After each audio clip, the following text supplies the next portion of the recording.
Welcome to Loudoun County, Virginia for an Eastern Conference matchup between Loudoun United and the Charleston Battery. This pregame show is presented to you by Segra. So a tale between two different teams in Loudoun and Charleston in terms of where they sit in the East. Charleston Battery last week clinching a spot in the playoffs. They are at 52 points. Loudoun at 24 points sit in 11th.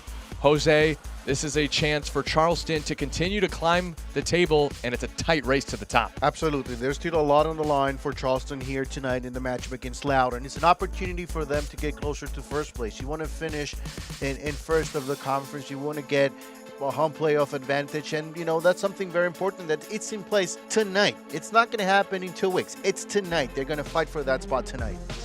Today's player to watch is presented by Betfred, and it is Khalil El-Medkar, who scored this stunner last week against Pittsburgh to earn himself goal of the week in the USL Championship. Man, I'll tell you, a beauty of a goal, a beautiful goal. The technical ability, displayed in that shot is just outstanding. He's very good through the wings as well.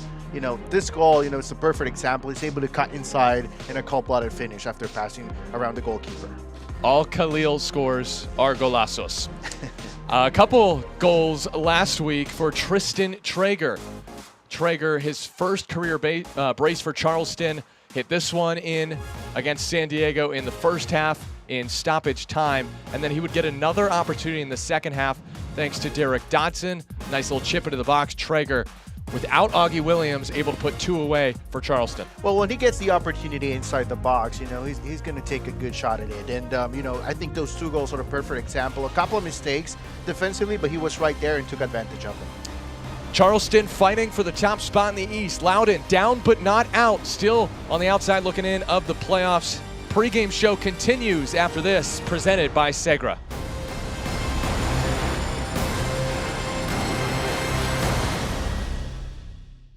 Business today is fast, unpredictable, always changing. Shifting trends and technologies are pushing aside old rules. The unexpected is the new normal. Segra is here to help you get what's next with our best-in-class connectivity, cybersecurity, cloud, and collaboration solutions. Whatever your business dreams, we have the network and services to get you there. Segra, giving your business the freedom to grow today. Segra is a proud sponsor of the Loudoun United Football Club.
We all have goals.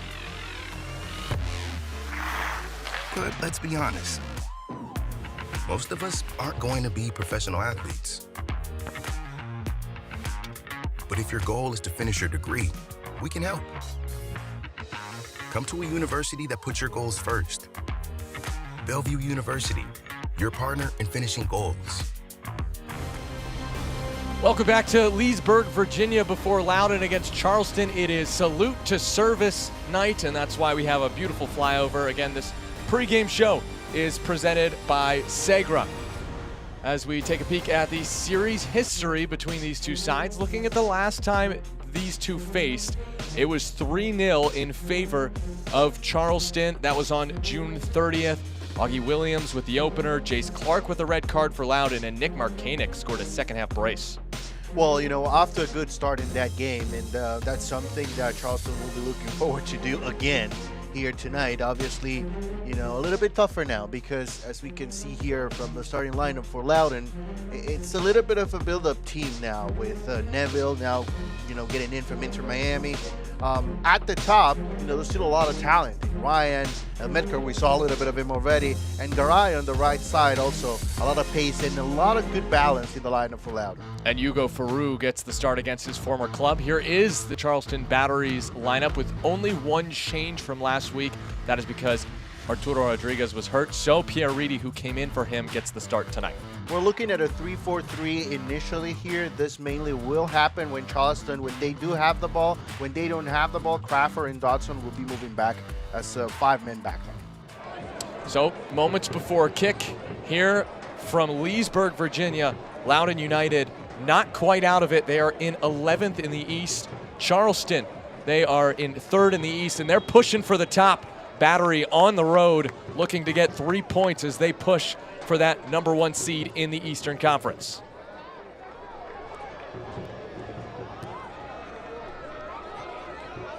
Loudoun trying to clear early. And that's a mistake. Drager pounces on it and pokes it in. In the opening minute, it's a crucial mistake by Loudoun, and Traeger has 3 goals in his last 2.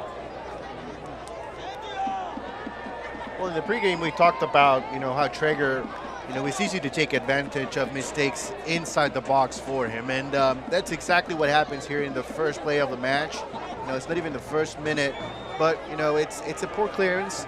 And then a 50-50 ball, the header that will be coming in. And, you know, at that point, it's just a 1v1 situation, and Traeger with a soft touch to the back of the net. It goes. Early lead, off to a great start for Charleston. Loudoun fans surely holding their breath as he tapped it towards frame because it looked like it could roll past that far post, but it trickled in. Tristan Traeger with Augie Williams on the bench again after returning from international duty, continuing to benefit from his playing time. He now has 5 goals this season, the 24-year-old from San Clemente, California.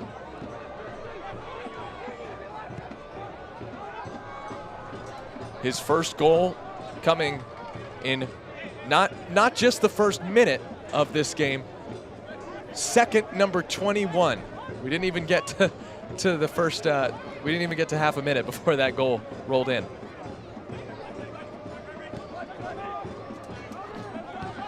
Tristan Traeger not even allowing me the opportunity to introduce our crew for tonight. My color analyst, Jose Rodriguez. I'm Nevada Cullen. Producer tonight is Ryan Rose. Director, Red Osejo. Replay operator, Santiago Guzman. And audio engineer, Raul Felipe. Also appreciate our wonderful camera crew in Loudoun County. Hunter, Matt, JD. Loudoun County, the home of Loudoun United. Segra Field. Hagart slips it in. It's El Medkar with an equalizer.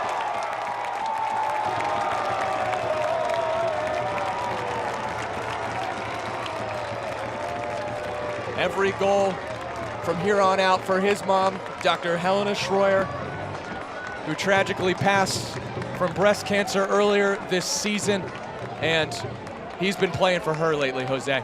Well, a beautiful ball here through the middle, a great run, as well good movement without the ball from Medkar, and just an outstanding finish as well. The timing was just about right for everyone involved here. Great sense of anticipation as well from Medkar. Usually plays through the wings, but whenever he gets an opportunity through the middle, he makes sure to take advantage of it. So a great response here from Loudoun. You know, they concede a goal early, and you know, the best thing that can happen is that you can come right back and settle down a little bit for the next few minutes. We're off to a great start. We'll see if those opening 2 goals settle the nerves, as Khalil El Medkar cannot stop scoring. That is his 5th goal in the last 6 matches. And something that Ryan Martin, the head coach, talked about is that's played forward from Arcanic. Martin, the head coach of Loudoun United, said that goals are going to run through Chris Hagart. The loanee from Charlotte FC was the difference really in setting up Khalil El Medkar for that equalizer.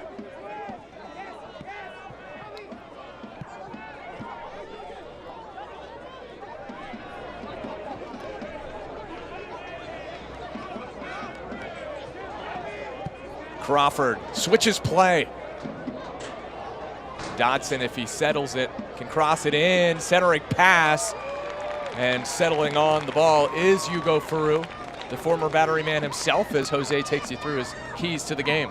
Well, you know, for Loudoun, they're a young team, so they're going to be up and down. You know, they might have a solid night in which they play consistently for 60 minutes, but it's going to be tough for them. They just need to overcome the ups and downs. And for Charleston, you know, they're doing really well, so they just need to continue to peak. They continue to find the best form possible. They're obviously thinking about the playoffs now as well. Today's keys to the game are brought to you by Country Buick GMC of Leesburg. As that foul goes against Loudoun, it's a free kick for the Battery. Opening 5 minutes, action-packed. Tristan Traeger with an opener in the 21st second of the match. And Khalil El-Medkar, of course, he equalizes in the 3rd minute.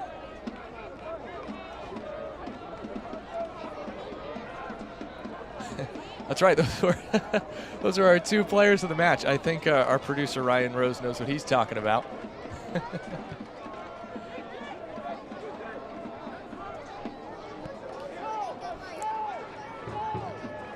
I did think Tristan Traeger might take a back seat tonight if Augie Williams made the start, but Augie starts on the bench after returning from international duty with Sierra Leone.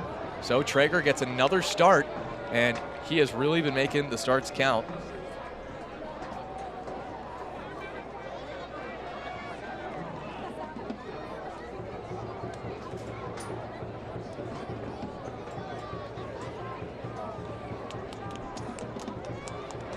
Markanek takes it away for Charleston.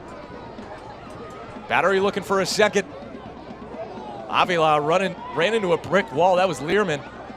Ikaza slips it wide to the flank. Reedy. Back for Ikaza. He looked excellent before being subbed off last week against San Diego. Charleston winners of 3 straight.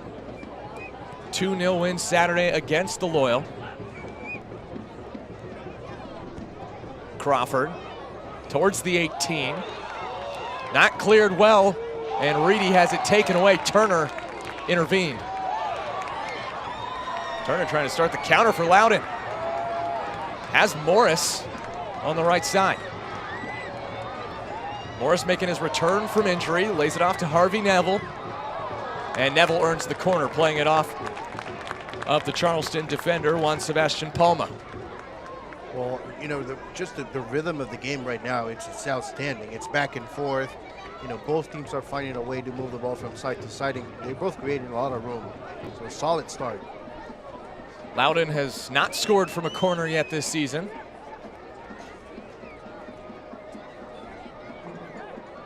Harvey Neville.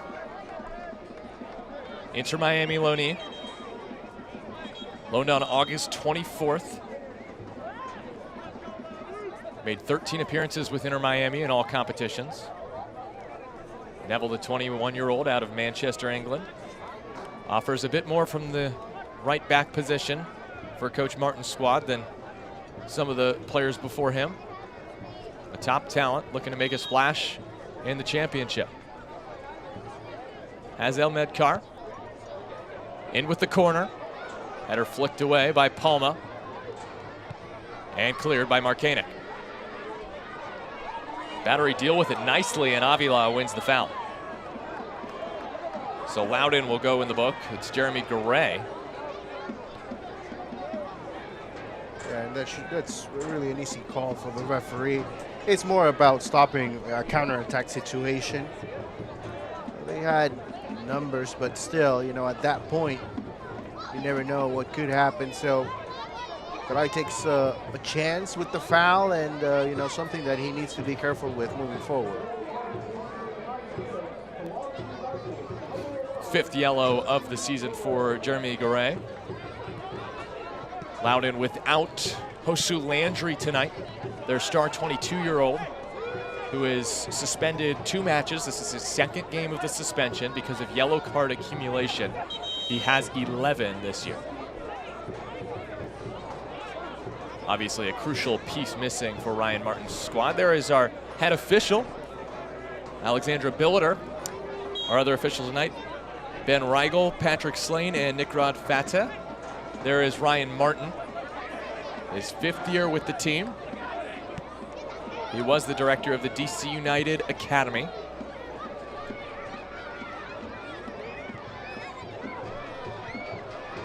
This team, Loudoun United, starting to become their own, starting to separate from DC United.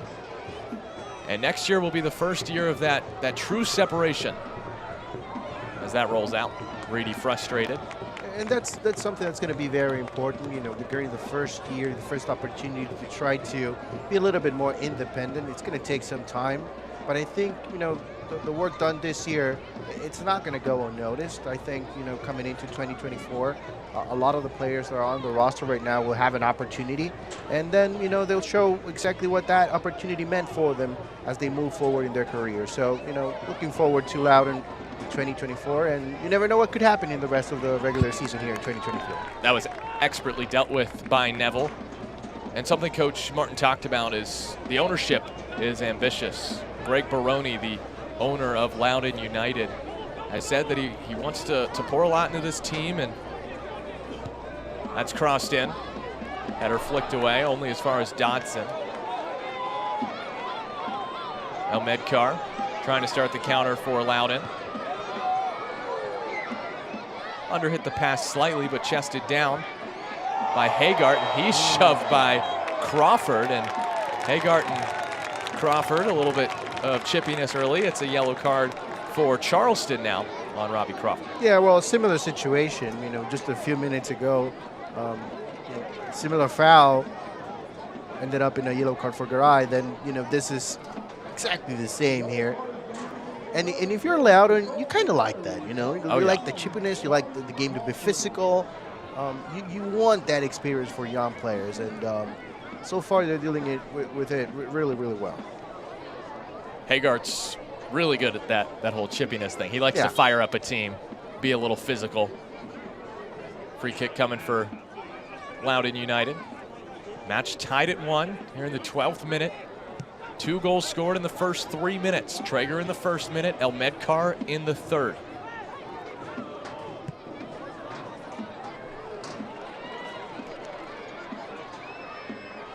Elmedkar looking across into the box, and it's a heavy touch from Zach Ryan. His 2nd match back after missing 1 match with injury. Great idea, though, from Ryan. You know, as he tried to control the ball, immediately he tried to turn and position himself in front of goal.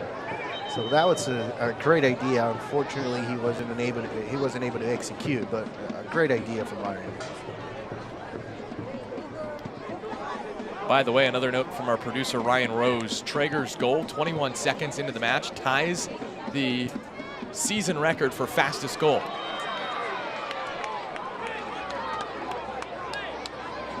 And it's funny because Loudoun was the one to score a fast goal a couple games back against the Indy 11 on the road on August 26th. It was Tommy Williamson who was on the bench tonight. But Williamson scored in the first minute of that one.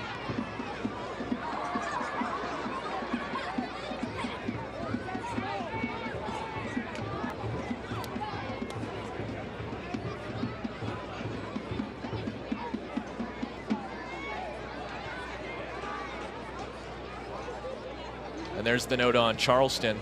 It's their 8th goal allowed in the opening 15 minutes of a match. San Antonio at 9 has surrendered more. They're the only team to do so. That is a little bit concerning, you know, especially at this time of the year. If that continues to happen, you know, it's something to think about, especially, you know, with the playoff format here in USL Championship. Going to 1 game, and that could very easily mean the end of the season. So, you know, that's something that I'm sure Ben Pearman will take a look at, and it will be a talking point. That one scuffed by Crawford.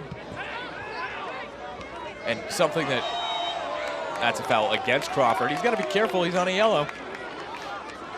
That one not enough for a card, but something that I talked with last week to Coach Pearman about. Ben Pearman in his first season as head coach of the Battery. He is okay with being boring And I think those first 5 minutes of the match were a little too fun for him. He just wants to win matches 1 or even 2-0 like last week. Before last week, he had 3 wins, as that's through for Hagart. Centering pass, and it is denied. An important sliding intervention from Emilio Icaza to deny Rocha. Just beautifully done, a perfect ball from Morris. You know, sometimes it's just about that moment in the game where you find the right feed, and Morris was able to do that. Unfortunately, you know, the easy part, quote unquote, of the play didn't come through, but great build-up from Loudoun.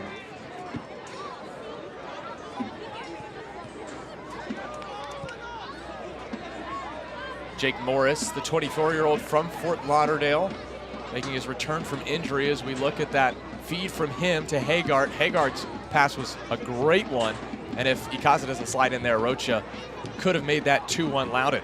Yeah, that's a great angle to watch that play, because you know that illustrates how Ryan, you know, sitting at the top and being the number 9, the striker for Loudoun, basically, you know, plays as a decoy that time moving forward and just opening up space behind him. Dodson was knocked down, but no card coming out, it seems. So just a free kick for Charleston.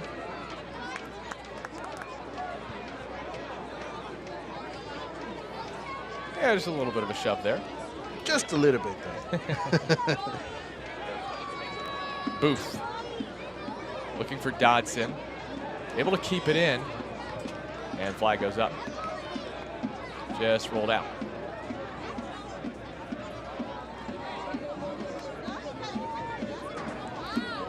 Game has cooled off considerably after a scalding first 3 minutes that featured the opener from Tristan Traeger, who got his 3rd goal in his last 2 matches for Charleston, before Khalil El Medkar equalized in the 3rd minute. A little bit of pressure there on Farouk. Morris lost it. Jake Morris getting the start for Loudoun. Last played August 2nd against Memphis, before he was injured in the 33rd minute of that one. Missed 5 matches. There's Ben Pierman in the maroon sweater. Pierman, 2022 USL Coach of the Year with Memphis. And making an argument in 2023, to be honest. I think the turnaround that Charleston has made alone should qualify Pierman, if not win him that award. This is a Charleston team that finished 12th in the East last year with 25 points. They've earned more points away from home this year. They look to add to their league-leading 28 road points.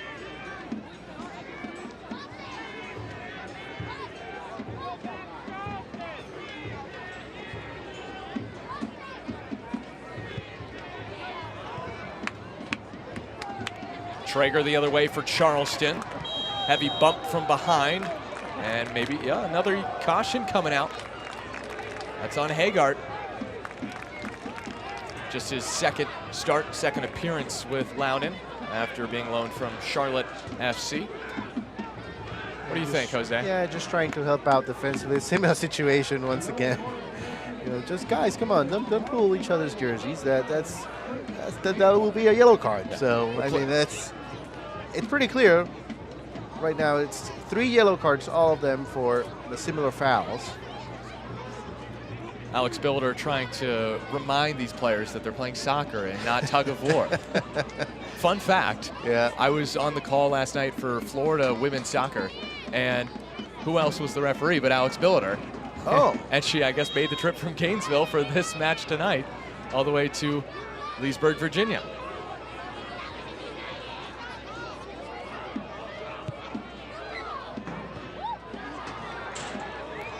She was also the Challenge Cup final official, as that's in towards Farouk, and he handles. NC Courage getting the win in that final, repeating as champions. She's really doing it all. USL, NWSL, college soccer. Maybe World Cup 2026? We'll see.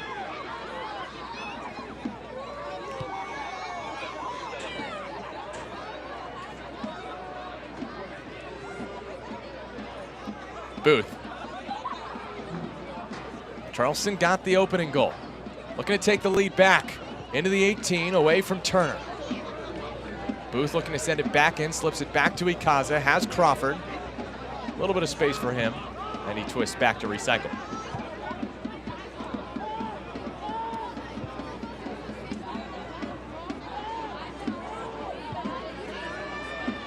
Down the right flank, Reedy. Crosses it in, looking for Markanek. Dealt with again by Turner. Cole Turner, the 22-year-old from Churchville, Maryland. Academy product from Philadelphia Union. He's played every minute of the last 9 matches for Loudoun United. There's a player who had not played recently, and Abdul Kuwanda, the 19-year-old from the Ivory Coast, making just his 6th start of the season.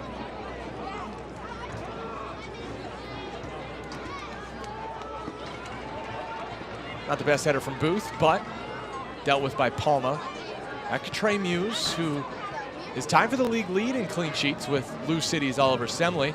However, he's already conceded tonight thanks to Khalil El Medkar. Good luck keeping a clean sheet against El Medkar.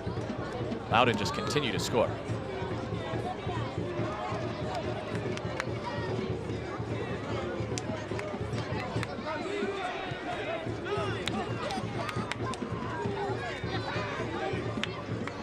Charleston enjoying a good bit of possession here.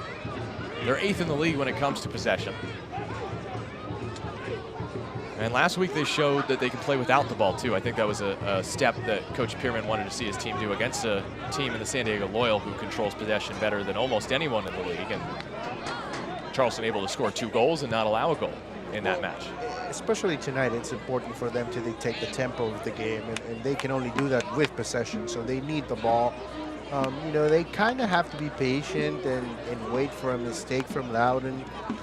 They did capitalize on the first one early in the match, but, you know, just they just need to hold on to the ball and wait for the right time. Showing their patience here. Ikaza for Booth. Tries to thread it through. Taken away by Turner. It's looked like Loudoun's best defender so far, and that foul goes against Loudoun United. Derek Dodson, I swear he's always on the floor. He takes more contact than any Charleston player, at least in my eyes. Well, he likes to move forward. You know, that's obviously very important for Charleston because he opens up, you know, so many opportunities on the right side. So it's, if he moves forward, that means, you know, you're comfortable with the ball, and that's a great sign for Ben Pierman. It just looked like he kind of got upended there, even though there wasn't a lot of contact from Turner. And a set-piece opportunity for Charleston. 14 set-piece goals this season. 36% of their goals have come from set pieces. That's 4th in the league as this one is blown dead. You need to wait for the whistle.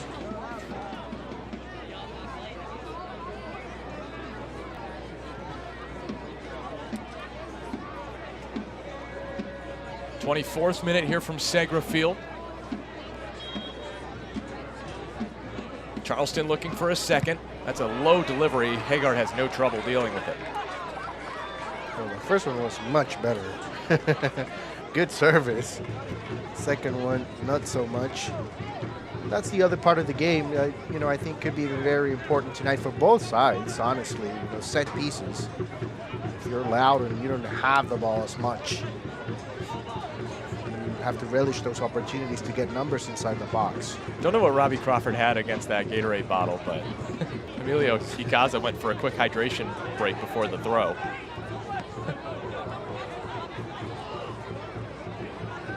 Maybe Robbie Crawford was just taking the frustration out after being booked earlier in this match on that poor bottle. Ikaza down the right side. Kawanda plays it back for Faru, who clears.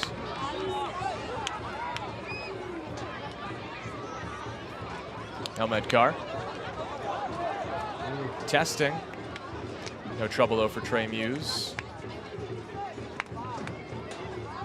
Zach Ryan applauding his efforts. Ryan, the 24-year-old from Chatham, New Jersey, who missed the Indy match with an ankle injury before playing all 90 minutes Saturday at Pittsburgh.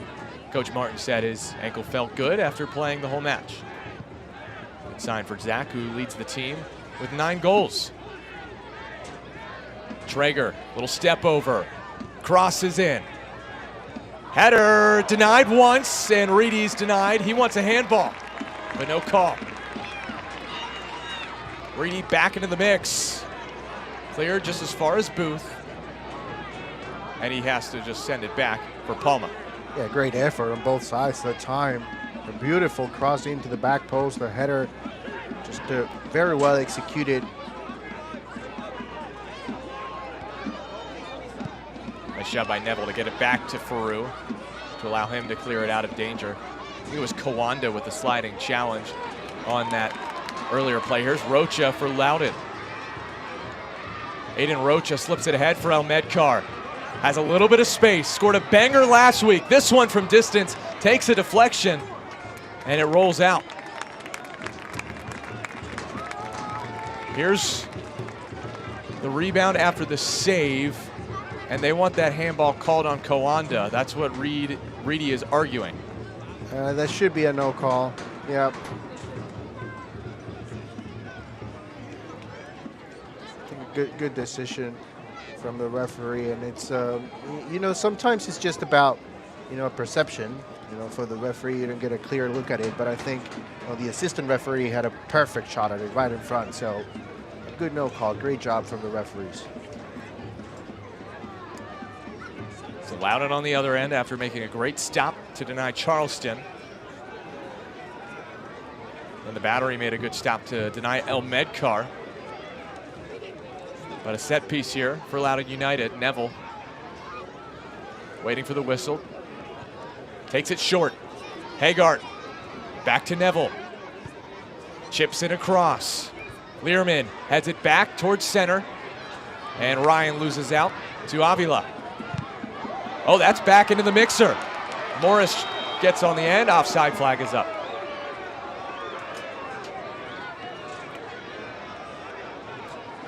Well, the effort is there for Loudoun.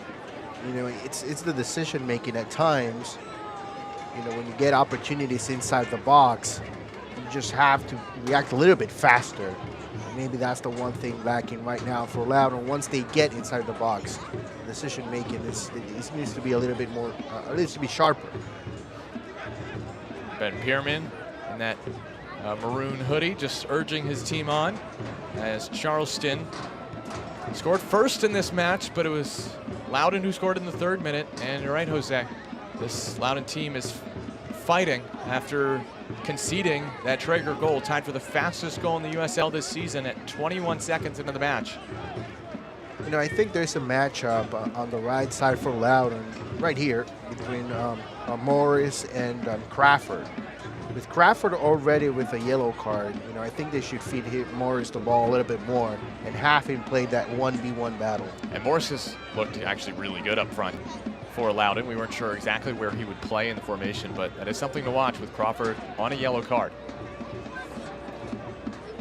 One thing to note for Charleston, they do have Declan Wynn listed tonight. So he could come in presumably for Crawford at some point.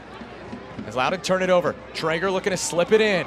Finds Markanek off the bar.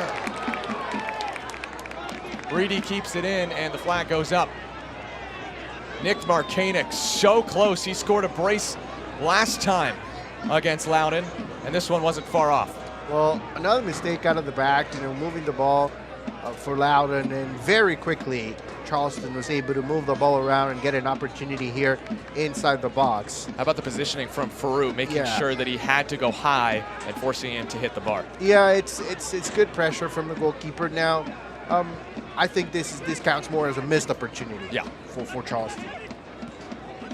Markanek scored a brace in the second half in Charleston against Loudoun back in June. And Markanek nearly added the second goal of this match against Loudoun, this time in Leesburg from Segra Field. Crawford over the head of Avila.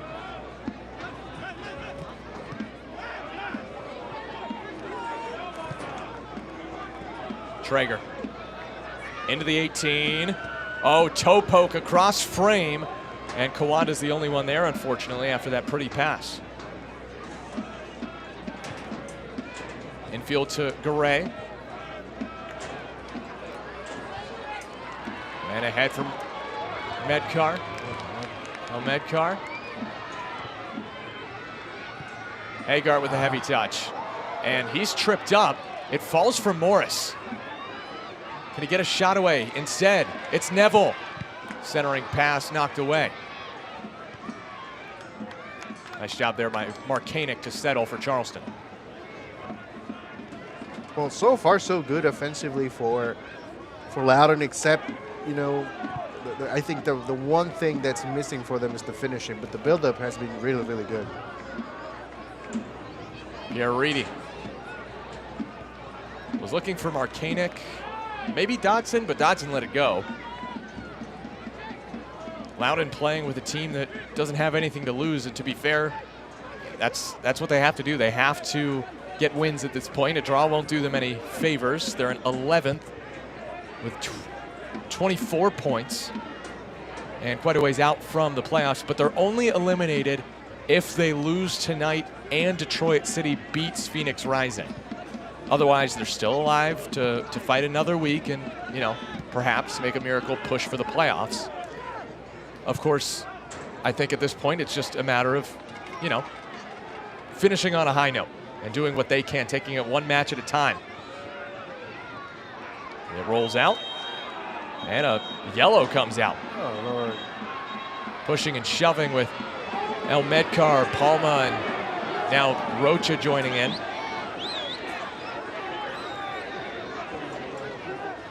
So that makes it 3 yellows already in the first 31 minutes of the match for Loudoun.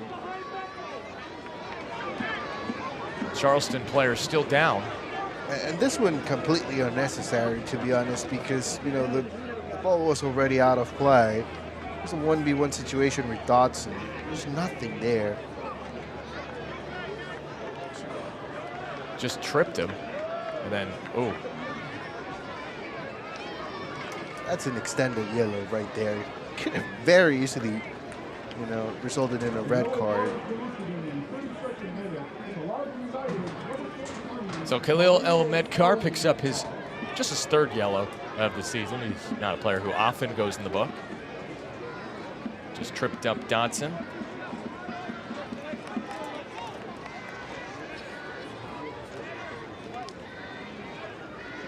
Alex Builder making sure it doesn't happen again. 33rd minute.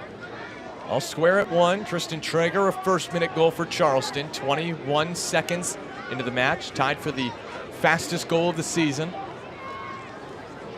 Khalil El Medkar in the 3rd minute, tying things up at 1 apiece. Juan Sebastian Palma finds Traeger, double teamed, still gets free. And Avila looking for Mark Koenig, and Turner intervenes.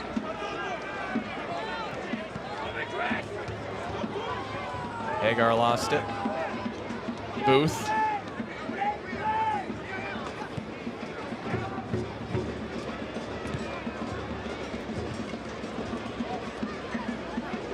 Dodson chips it forward for Mark Koenig. Reedy.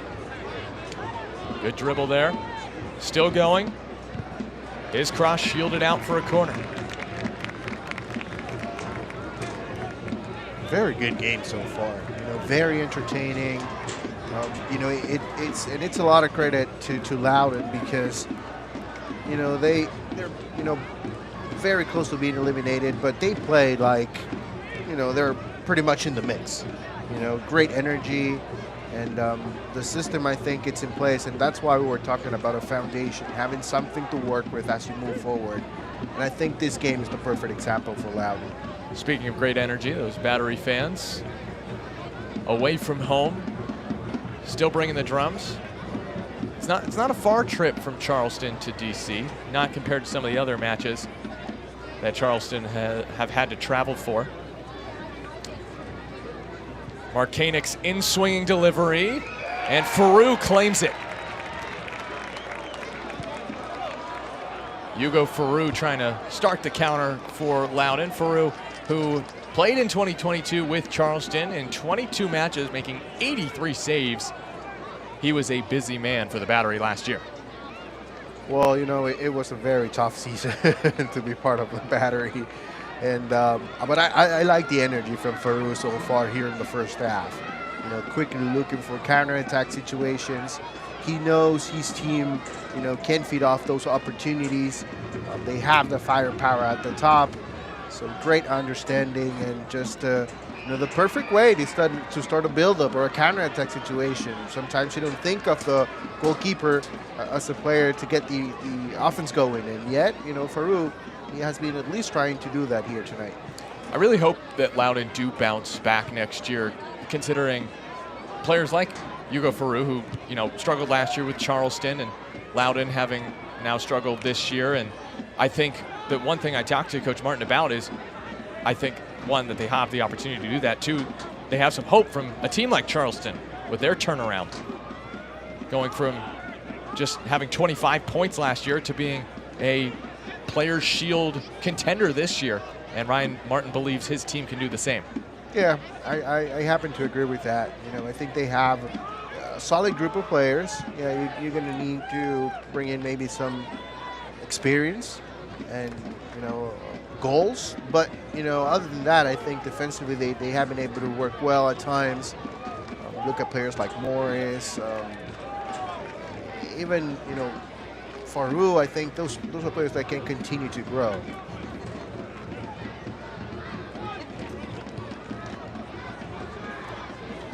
Loudoun showing that improvement over the course of the year with the fact that this game makes it 6 in a row that they've scored in, which is the longest streak of the season.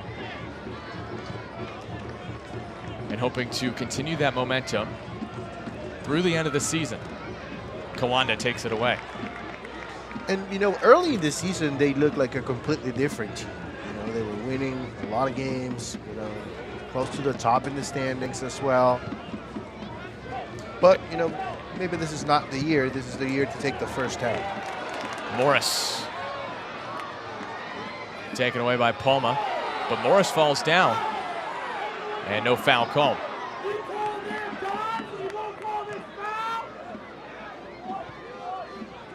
Some loud fans at Segra Field.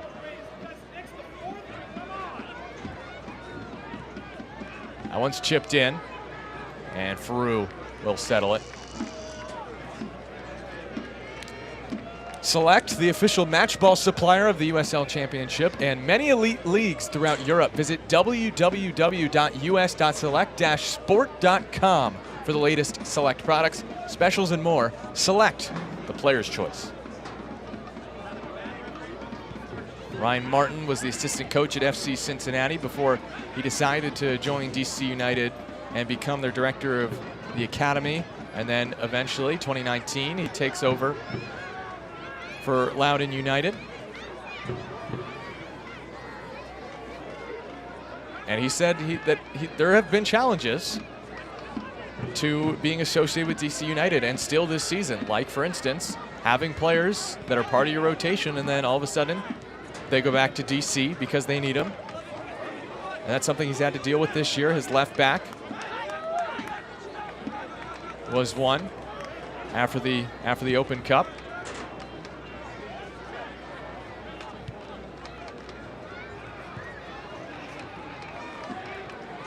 Ahmed Carr.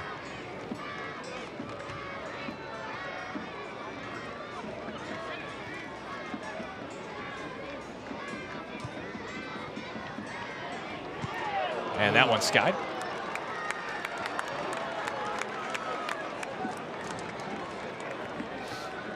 Don't miss a minute of the action in 2023, whether your club is on the road or at home. Catch nearly every second of USL Championship action on ESPN+, the home to the USL, La Liga, the Bundesliga, UFC, and more. Sign up today at plus.espn.com.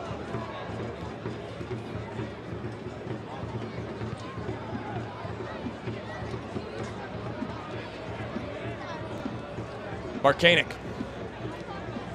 slips it for Traeger, ever dangerous on that left-hand side. Crosses it in, and the header is just wide.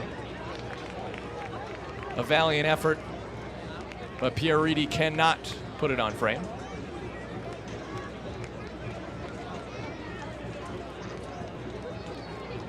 One more time, you know, an opportunity out of the build-up for Charleston. This time a good cross.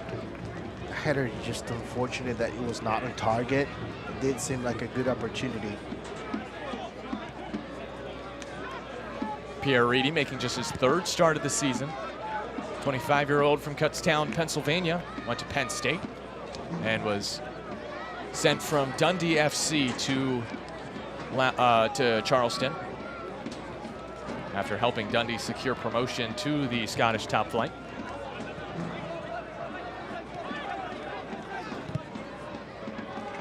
Nice ball from Lehrman. Haggart.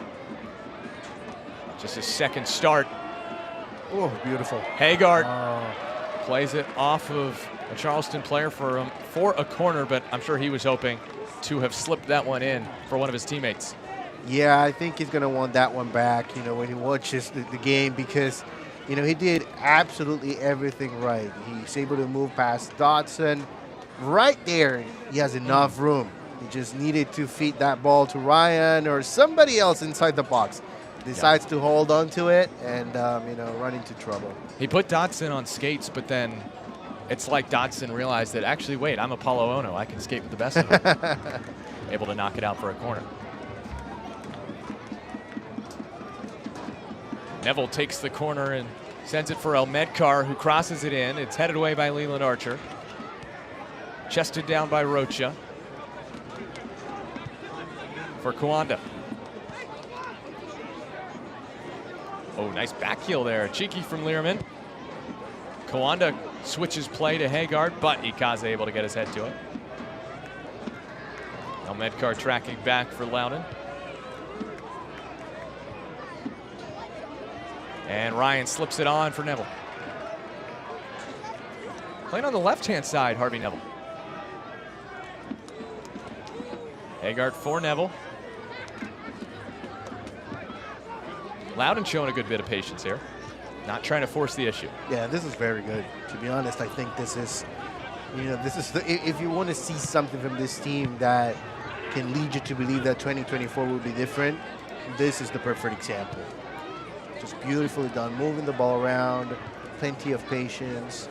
Again, the one thing that's missing is inside the box. Inside by Haggard, and inside the box, it's Muse who handles it. It's funny, you mentioned inside the box. Hugo Faru, 27 years old. That's the oldest player that Loudoun has on the pitch at the moment. Last week with Jacobin in goal, the 22-year-old, they didn't have anyone over 25. Yeah, wow. It is the youngest roster in the league, and it's not that close. Ikaza. Headed away by Turner.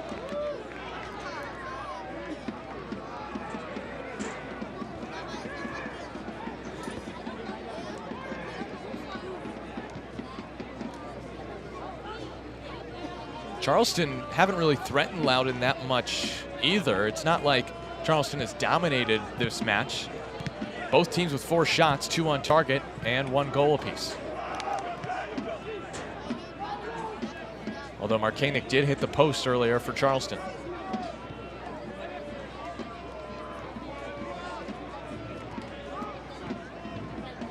Ikaza. Yeah, and if you really think about it, you know, Charleston's goal comes after a mistake in the back, and Loudoun's goal comes from the build-up, you know. So I think it's a solid half for Loudoun. But again, you know, it's a 90-minute game, you know, and sometimes you play a good half, then in the second half you slow down a little bit, which is something that usually happens with young teams. And I think that's going to be the challenge here tonight. Can you keep it up in the second half if you're Loudoun? Like you said, Jose, that first goal was from a mistake for Loudoun that allowed Charleston to go ahead 1-0. Without that, Loudoun's ahead in this game. Although surely spurred on by that goal was the Elmedkar equalizer as he quickly leveled things. with his 5th goal in his last 6 matches.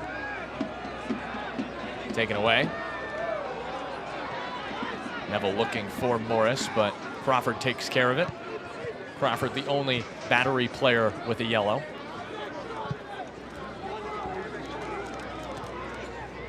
Faroux out of his area, and that was not great for his clearance, but it's just a throw.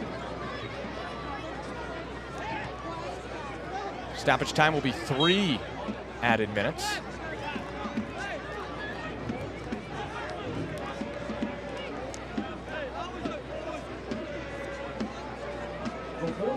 Is that enough time for either of these sides to snatch the lead? Coming up at the half, we talk about Loudoun's season ticket sweepstakes and then their final 4 matches before looking at the USL Championship news and notes, team of the week, and some other stuff as well. So don't go anywhere at halftime. After the whistle blows, you can go to the bathroom for like 2 seconds, but then just be sure to get right back.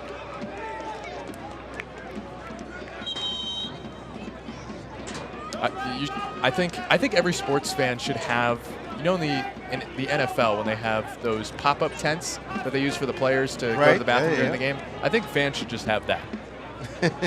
I mean, it would make things so much easier. And then you could have a little window so you could go to the bathroom while still watching the match. That's creative, yeah. I think it would be a little too expensive. Probably not worth it, probably would smell. And then you have all the added work of having to clean up afterwards. I didn't want to go that far, but you took me, so here we are.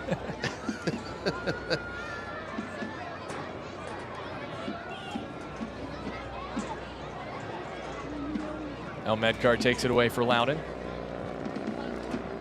Loudoun on a 3-match losing streak, 3-1 loss against Sacramento Republic, 2-1 loss against Indy 11, and then 3-1 loss to Pittsburgh Riverhounds on Saturday. The lone goal scored by El Medcar, who made it 2-1 with a goal from 25 yards out that earned him USL Championship goal of the week. Looking to get back in the win column tonight, or at least get a result against Charleston. Loudoun can be eliminated from postseason contention tonight, but that requires a loss for Loudoun and a Detroit City win. So as long as Loudoun secures a result against Charleston, they are not eliminated yet from the postseason. Charleston, on the other hand, sitting 3rd. They're just a couple points back of Pittsburgh and 1 point back of Tampa Bay Rowdies in 2nd, although the Rowdies have a game in hand. Loudoun looking for a stoppage time goal. In the first half, Morris from distance took a deflection. Neville can try to settle or let it roll out for a corner kick as Loudoun tries to add a go-ahead goal right before the end of the first half. This could be perfect timing for Loudoun. You know, probably the last play of the first half. Just make sure you get a good cross in and see what happens inside the box. Again, Loudoun have not scored from a corner kick this season.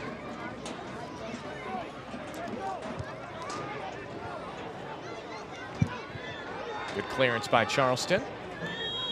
And that does it for the opening 45 minutes from Loudoun. It's 1-1 between Loudoun United and Charleston. Traeger scoring in the first minute. Khalil El Medcar equalizing just 2 minutes later, Jose. Well, a well-played half, I think, on both sides. You know, for Charleston, they had the opportunity early on. They took advantage of it, but great response from Loudoun, just coming right back and tying the score. After that, I think both teams were able to settle down a little bit, an opportunity for Charleston.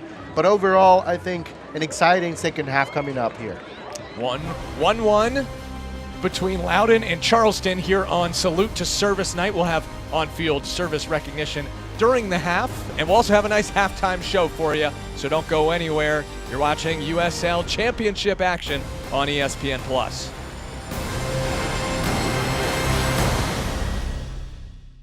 Business today is fast, unpredictable, always changing. Shifting trends and technologies are pushing aside old rules. The unexpected is the new normal. Segra is here to help you get what's next with our best-in-class connectivity, cybersecurity, cloud, and collaboration solutions. Whatever your business dreams, we have the network and services to get you there. Segra, giving your business the freedom to grow today. Segra is a proud sponsor of the Loudoun United Football Club. You need on-the-go convenience. Novex Smart Hub delivers. Pay your electric bills, view your energy use, report an outage, and receive alerts regarding your account. With Smart Hub, use your credit card with no processing fees. Level out your monthly electric bills by enrolling in budget billing through Smart Hub. Easily access it through Novex mobile app or at novec.com. You're on the go. Novex Smart Hub goes with you. Let's go! Betfred's been taking bets for 55 years. We're so good at it, our staff thought they could still play the beautiful game. They were wrong. Fred's doubling and tripling the price when your first goal scorer drops 2 or 3 goals. And with Fred, every 10th bet is on us. We'll stick to taking bets. Because nobody does bonuses like Betfred. More bonuses, more bets. Betfred.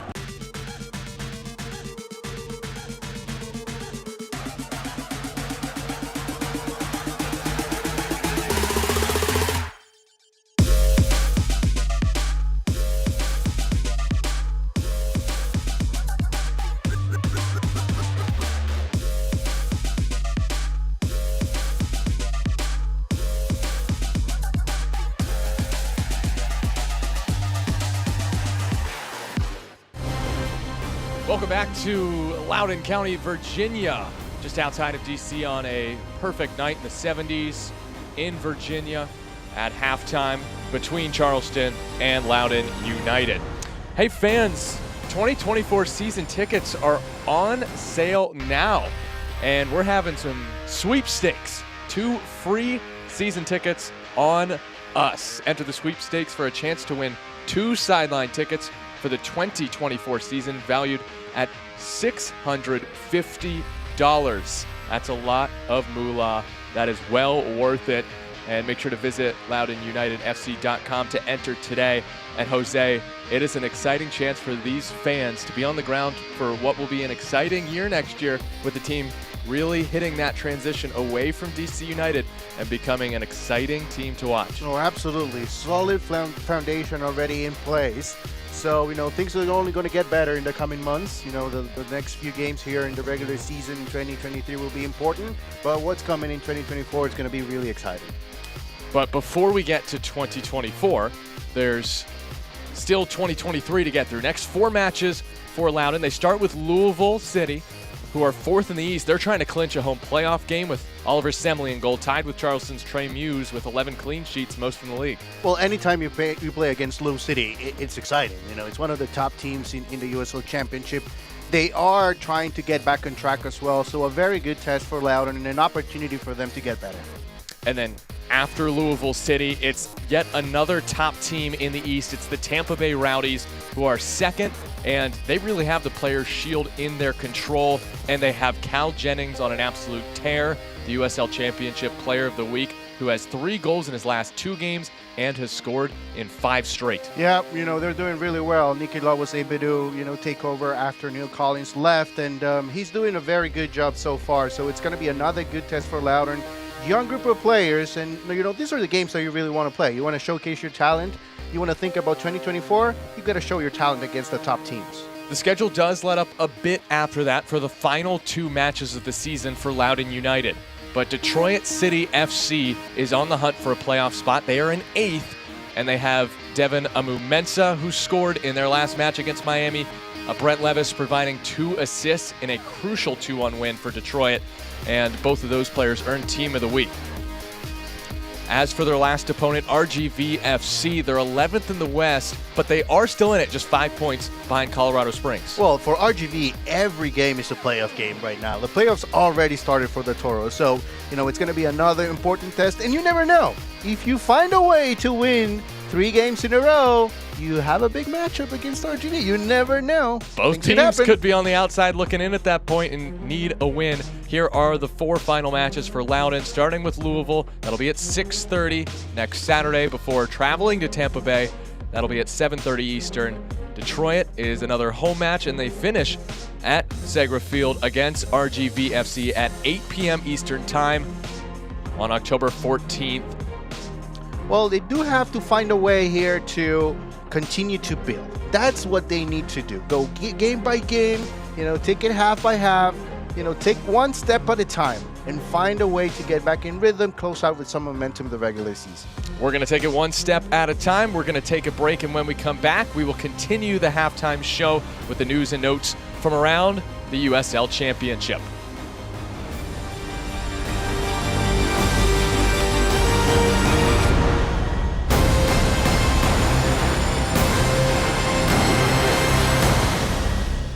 We understand an upside-down world, but they're writing us off before we get to the starting line. A stalled generation? Who do you think is gonna fix all this?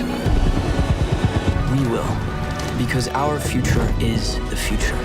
So we're going to build bridges and hospitals in a day, and feed those left in the cold. We're going to do all this and more, because we have an appointment with destiny.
We all have goals. But let's be honest. Most of us aren't going to be professional athletes. But if your goal is to finish your degree, we can help. Come to a university that puts your goals first. Bellevue University, your partner in finishing goals.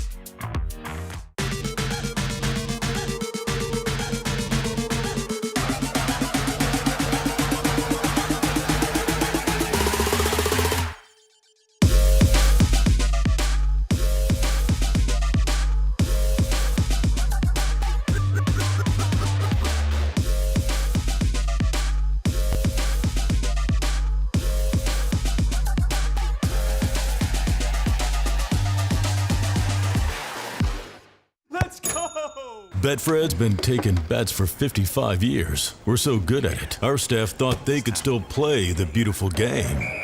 They were wrong. Fred's doubling and tripling the price when your first goal scorer drops 2 or 3 goals. And with Fred, every 10th bet is on us. We'll stick to taking bets. Because nobody does bonuses like Betfred. More bonuses, more bets. Betfred. Looking at the news and notes from around the USL Championship this week, a couple notes about Orange County Soccer Club. Milan Iloski to move from OCSC. And then they had a 9-match unbeaten streak, which was very impressive, but it was snapped on Friday. And then the playoffs, Jose, right around the corner. 4 weeks, that's all. Well, 28 days, which, it's good and bad, I guess. It's good because, we're getting closer to the playoffs. Bittersweet. But bad because the regular season is almost coming to a close. It's been a good time. Yeah, it's been great. It's been a great year so far. But be sure to tune in on ESPN2 for the final on November 12th. And then we'll take a look now at our team of the week in the USL Championship. Of course, we already talked about Cal Jennings and his unbelievable scoring streak. But how about a couple of Charleston Battery players, Derek Dodson and Tristan Traeger, both making Team of the Week. Traeger scoring a brace last match. Yeah, always important to have players in the Team of the Week. That means you had a good result, that's for sure. But it's a good, especially when you look at the Rowdies and Jennings. I think he's one of the key players for them moving forward. And the Team of the Week usually gives you that sense into some of the other teams around the league, which you might not be able to watch every weekend. Here's tonight's Saturday scoreboard. So Memphis and Hartford have just begun. Miami and Pittsburgh in the 15th minute. That one was under a rain delay. Louisville and San Diego, 1-0 Lou City. That's a huge match for those two sides in the 28th minute. New Mexico beating Indy 11 3-2 on Friday. And Colorado Springs knocking off Orange County, ending that unbeaten streak. Upcoming schedule here in the championship. Tonight still to play, San Antonio and Tampa Bay. That is a huge match between those two sides that are both gunning for the Players' Shield. Phoenix and Detroit. And then tomorrow, RGV and Birmingham with 3 matches on Wednesday. And we'll be back for the rest of the halftime show after this.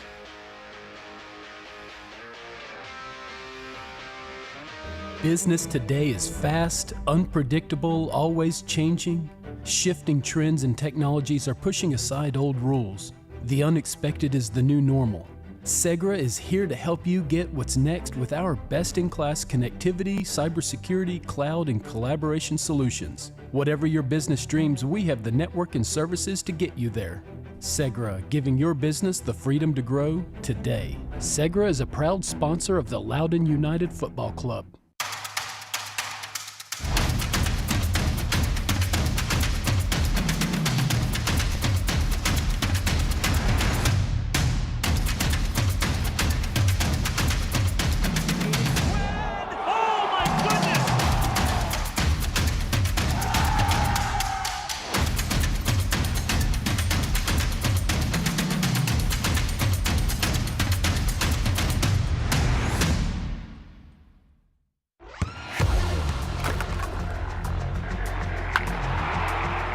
We all have goals. But let's be honest, most of us aren't going to be professional athletes. But if your goal is to finish your degree, we can help. Come to a university that puts your goals first. Bellevue University, your partner in finishing goals.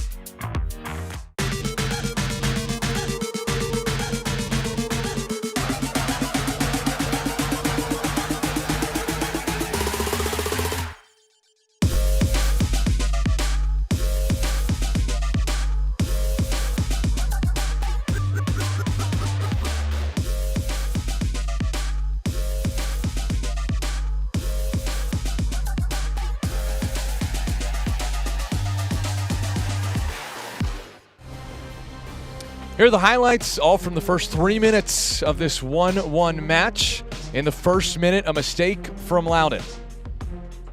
Yeah, early on, just not a great opportunity, not a great clearance, I should say here, from the back line. And then a 50-50 ball that bounces Traeger's way, and then an easy finish. Farouk maybe a step too late here, but, it's a part of the play. It's a little bit unexpected for him. And unfortunately for Loudoun, they were down very early. But quick turnaround here. Great ball here through the middle. Great movement as well without it from Medakar. And just an outstanding finish right in front of the goalkeeper. He knew exactly what he wanted to do, and that was 1-1. And here are your first half stats presented by Betfred. 1-1 is the score, of course, and the shots on target, everything really even. Yeah, the 55% possession, it's one that's interesting to me because it did look a lot more close than that.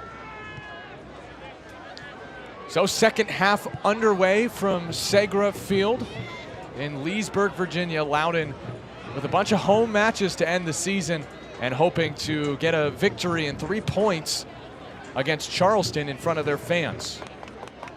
After conceding the tied for the fastest goal in the season in the USL Championship, they equalize with this guy in the 3rd minute, Khalil El Medkar. as he crosses in. Early opportunity for Loudoun, but it bounces through for a goal kick for Charleston. Again, shout out to our crew for tonight. I'm Nevada Cullen. On color, Jose Rodriguez. Producer Ryan Rose. Director Red Osejo.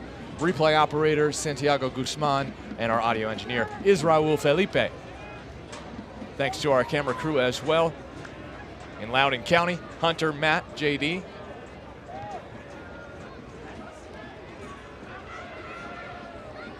This match, Jose, really settled in after a chaotic opening 3 minutes. Yeah, it's a very good start. You know, couple of goals, and overall, you know, just the rhythm of play was very good in the first half.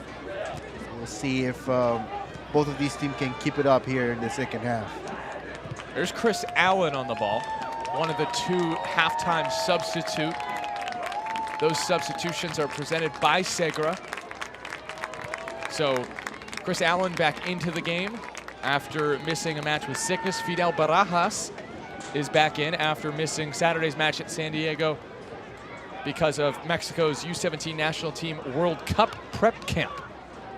Barajas, the team leader in assists, and Chris Allen making his 29th appearance of the season.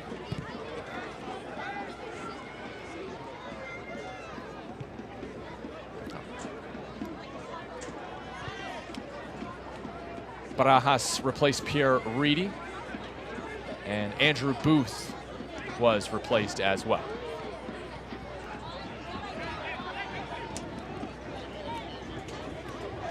Morris. Oh, great step over. Can't get past Icaza though. Barajas just into the game. Allen converging and knocks it ahead, but Fidel just let up a little bit, and because of that, it rolls out. Yeah, you're absolutely right. He gave up on it for a second, and that was enough for the ball to go out of play.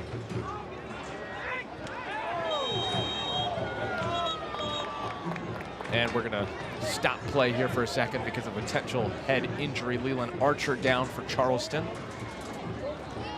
Coach Pierman said that he wanted to phase Chris Allen back in after missing the San Diego match with an illness. So he starts the second half for the Battery. Allen assisted a Beto Avila goal in the 1-0 win against Memphis on August 26th for Charleston. And Allen was part of that Memphis team led by Ben Pierman last year that finished second in the East. There is Ben, hoping to guide his squad to another top finish. Memphis finishing second in the league last year, Charleston in third. Here's why Archer is down. I wonder if he hit Dodson, his own teammate, in the head, or it seems like it. Yeah, it looks like he collided with Dodson. Friendly fire.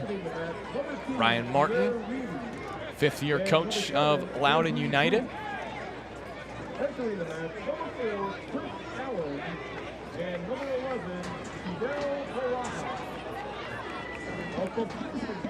Ryan Martin has to be pleased with this performance from his squad, as Loudoun, they've performed well lately. Ben Pierman was shocked that Loudoun did not get a point, at least against Indy. Chance for Haggard. That is stopped.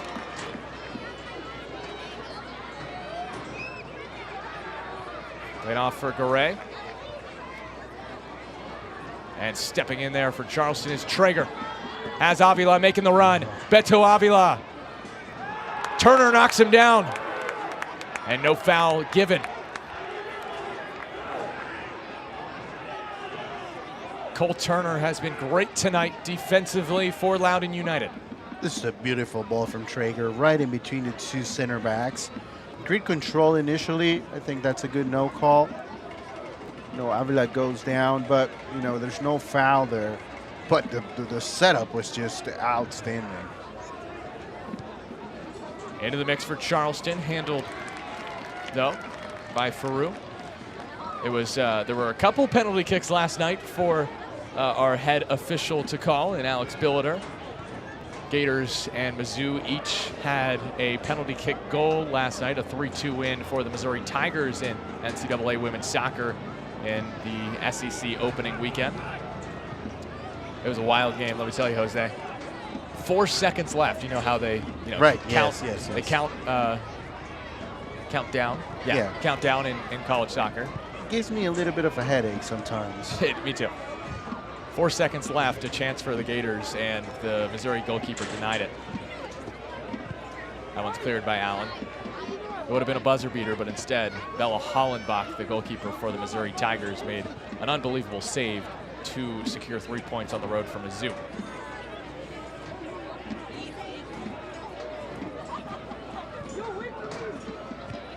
This one's been an equally entertaining match with 2 goals in the first 3 minutes. Free kick here coming for Loudoun. It was a Tristan Traeger first-minute goal, 21 seconds in, and a yellow card out. My goodness. Well, that has to be so frustrating for Ben Pierman to see that happen. I mean, that's completely unnecessary. Those could be costly yellow cards, if not, tonight, but due to accumulation, you can end up missing a very important match. Fortunately, Beto Avila, that's just his 4th. Well, it's close then. It's very close. It's just, I mean, Ben Pierman should be talking to Avila first thing after the match is over. Don't do that again, please.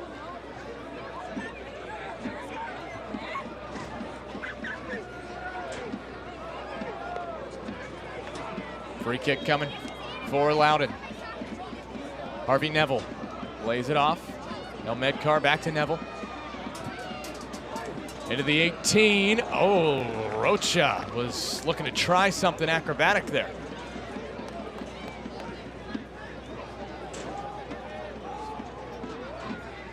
People might be asking why move the ball to the side and then bring it back to the same spot. Well, what Loudoun wanted at that point is movement inside the box. They wanted to get motions going, especially defensively, and see if they can create a little bit of a lapse inside, and that's why they do that. Covered well, though, by Charleston.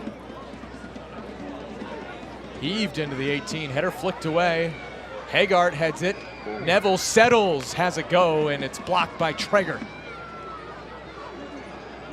Good bit of skill there from Avila.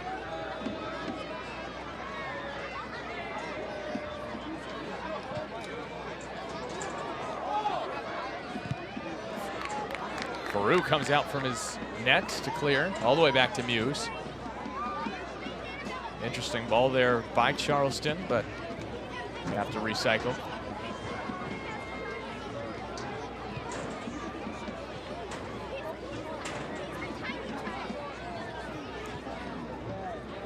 Battery have been road magicians this year.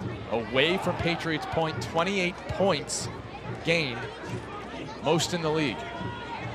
They lead the league with 8 road wins. 8-3-4 is their record away from home. And they have not lost a match here at Segra Field. Traeger centering pass, dealt with. Morris trying to clear, and does so. Only as far as Allen.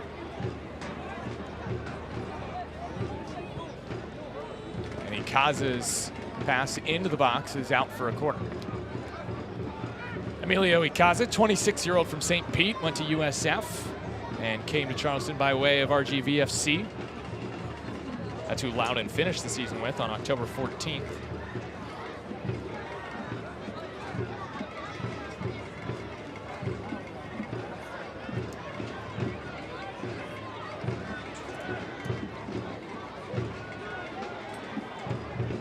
Charleston have scored 7 goals from corners this season. Not this time, as Haggart tries to start the counter.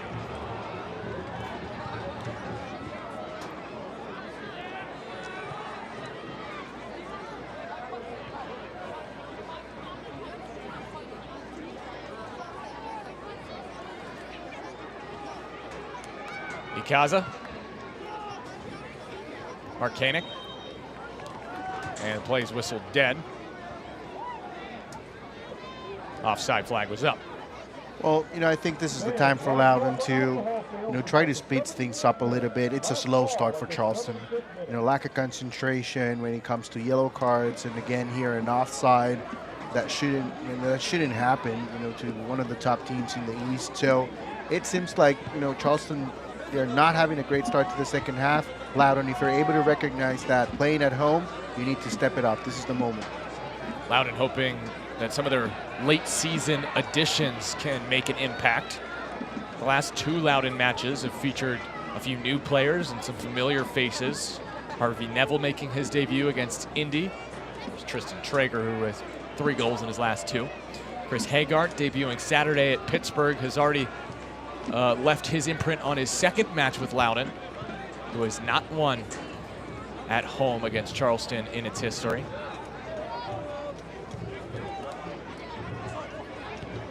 And then as far as the familiar faces that have returned recently for Loudoun, Zach Ryan back after a short 1-match miss with an injury. That's in from El Medkar.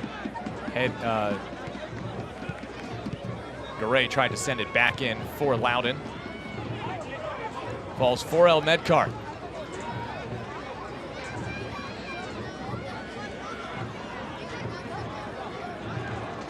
Traeger. Sliding tackle from Learman.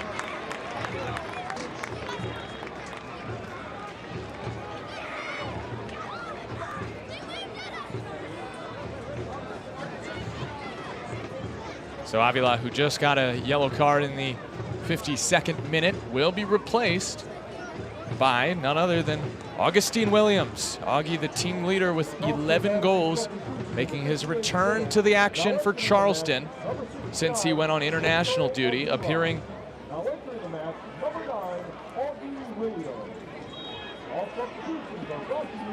Augie was playing for Sierra Leone for the AFCON qualifiers. As you just saw Beto Avila on your screen, he's still walking around the pitch, taking the long way to the Charleston bench. Maybe trying to avoid that conversation with Ben Pierman. Yeah, I think so, but it will happen at some point. If there's a player that can provide a spark to Charleston to what for me is a very slow start in the second half, it's Augie Williams. So maybe Pierman is just sending a message to the rest of the team by bringing Augie in, and they really need to step it up. Again, this is a very important match, even though Charleston, they have already qualified to the playoffs. They're still fighting for first place, and if they want to get first place, they need to win this game. And with their schedule, they don't have Tampa Bay left, or Louisville, or Pittsburgh. So if those teams that are above them, Pittsburgh and Tampa Bay, can slip up, then Charleston really have a shot at winning the East or even winning the Players' Shield. But looking at Charleston's upcoming schedule, FC Tulsa is next, and then El Paso, before they play Miami and Birmingham to finish the season. None of those names are particularly scary. Each of them on their day can, do their damage. But it's not like Charleston has to play those other teams again that are above them. So they just need to wait for the other teams to slip up. Yeah, they need to win their. You have to take care of business, right? And they need to win their games and see what happens. If you win out and you end up in third place, then so be it. But I think particularly tonight, they need to put out a better performance, at least in the second half. And that was the goal. Just host a home playoff game. That's the goal sent by Derek Dodson that Ben Pierman talked about earlier in the season. And if Charleston want to grab that Players' Shield, they need to start by finding a way to win this match. And like we just talked about, Augie Williams, certainly a player that knows how to provide a winner. He has scored the winning goal in 2 of Charleston's last 4 wins.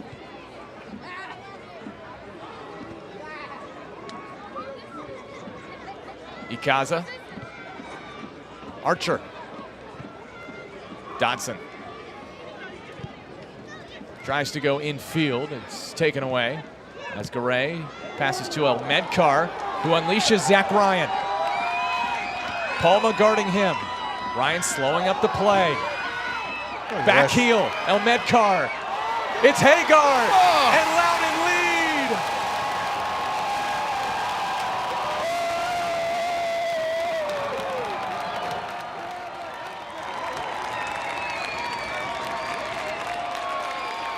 They trailed after 21 seconds. And it's Chris Hagart in his second match for Loudoun United to put the hosts ahead. This is just beautiful. Beautiful, so simple. You know, the movement without the ball, and Metcalf, who gets it all started, and then, you know, just inside the box, the control, the cold-blooded finish from Hagart, just outstanding from Loudoun. Again, tonight they're not playing like a young team. Tonight they're playing like an experienced team, like a team that knows exactly what they want to do inside a soccer field. Great celebration as well with the fans. Just a great moment for this team. Loudoun has never won at home against Charleston, and it's Hagart who puts the hosts ahead as the red smoke billows at Segra Field after gaining a 2-1 advantage. It's Khalil El-Medkar's team-leading 5th assist of the season, and it was a peach of an assist. It was just beautiful. You know, I get so much joy out of those type of plays because, you know, nowadays we get, you know, into the winger play, you know, how fast can you be, how fast can you move around defenders. But the essence of this game is about the collective effort. Once you move the ball, when you do the simple pass, the movement without the ball, those little things are the beauty of the game, and Loudoun was able to do that in the second goal here, so beautifully done. For Chris Hagart, it's his second start in as many appearances for Loudoun United, the 21-year-old from San Diego, California, out of Georgetown, who was just at Charlotte. He was loaned from Charlotte on September 7th. He had made 8 appearances and had an assist for the Crown this season, but did not have a goal.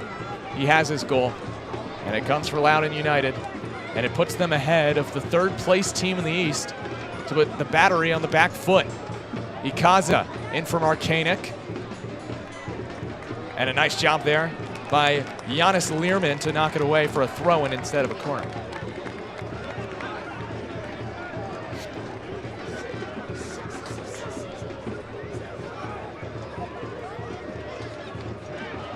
Markanek! The equalizer.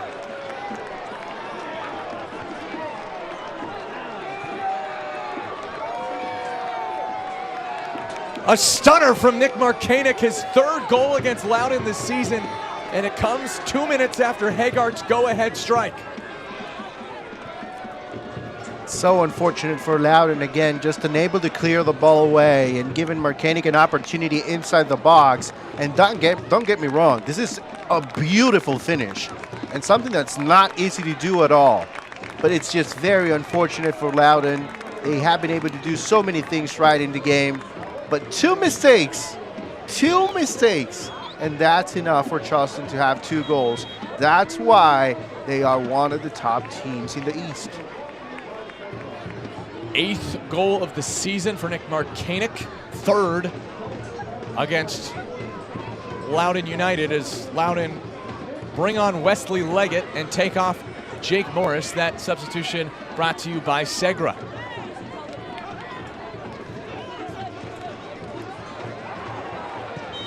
And Markanek wins a foul and another booking for Loudoun United.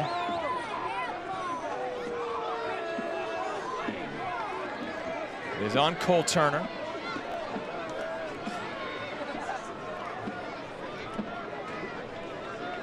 Four yellow cards already for Loudoun, 6 overall in the game.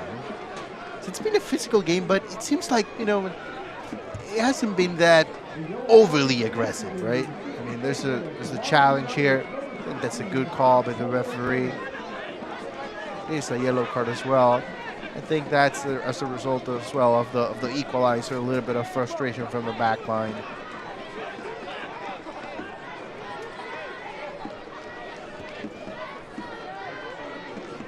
Charleston led 1-0. Loudoun scored twice. Charleston just evened things up, looking to take the lead back after this set piece. Fidel Barajas.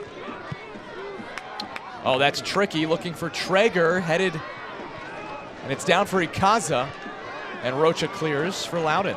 That was a good idea, just not executed. Right, yeah, and you know, they almost took advantage of another mistake because, you know, there was a player, I think, I can't see who it was exactly, but wide open on the left side.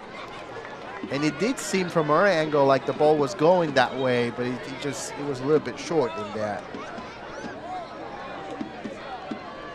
So 2-2 here in the 67th minute of the action from Segra Field. Loudoun took the lead in the 61st minute before Marcanic's 63-minute equalizer. So those goals 2 minutes apart, just like in the first half when the team scored in the first and third minutes. And Barajas. He's tripped up, but that's well played by Garay.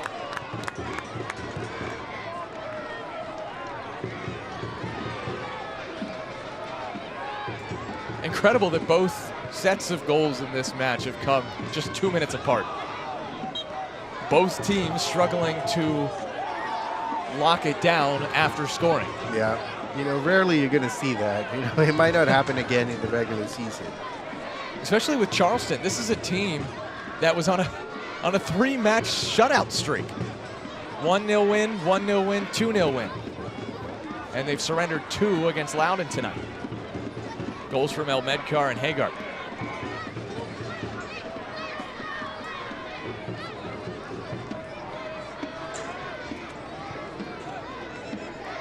Wesley Leggett was recently brought in, as we mentioned, for Loudoun. He's a player who Coach Ryan Martin says is well ahead of what he expected for his rookie year.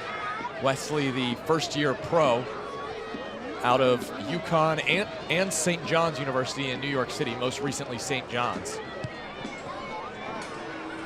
Long ball played for Dodson. Oh, wonderful first touch from Derek. Dodson, he's through, and it's knocked out by Turner as Dodson tried to center it for his teammates. That's a lot of quality right there from Dodson. And we touched on it in the first half, you know, how good he can be as he moves forward. And that's mainly because of his pace and the technical ability as well.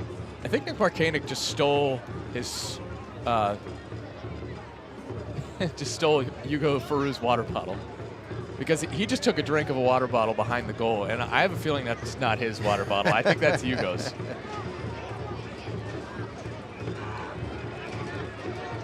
Mind games, you know. Corner whipped in for Charleston. Header down and just wide of the far post. Battery so close to going back in front. Oh my goodness. All right, so I'm in trouble here because I don't know how I'm going to explain to you all how that ball didn't go in. I mean, it's impossible. Nick Marcanic making it impossible for you to do your job as he headed it down. It's a good header, but it just missed. He should have put it in, and he should have had a brace. It's incredible. I mean, it's a perfect ball, to be honest. Back post. Oh, Fidel's, service. It's beautiful. Chef's kiss. And just unable to finish. Don't know how. We've seen some wonderful skill in this game. Latest from Marcanic. Who can forget his unbelievable assist for Haggard's goal that made it 2-1 Loudoun. Do we have a category for assists of this season? Ben Pierman probably would nominate some of his players' assists. Maybe Derek Dodson's last week against San Diego. Leggett shoved down. No foul. You know, I've made an argument before about, save of the week, how it usually goes to goalkeepers. Sometimes center backs, they make solid saves like over the line, and they're never considered for save of the week. I think I was calling a one Knoxville match, and I think I was calling it a League One match. I want to say it was Knoxville, and I think they did have a player actually nominated for save of the week. So. All right. There you go. It has happened before, at least, I can tell you. Yeah. I do like a good goal line clearance. Was there one we were watching earlier in that MLS match? The Miami-Atlanta, yes. For Inter Miami had a nice goal line clearance. course, Harvey Neville for Loudoun playing in this one, the loanee from Inter Miami, son of Phil Neville, former coach of the team.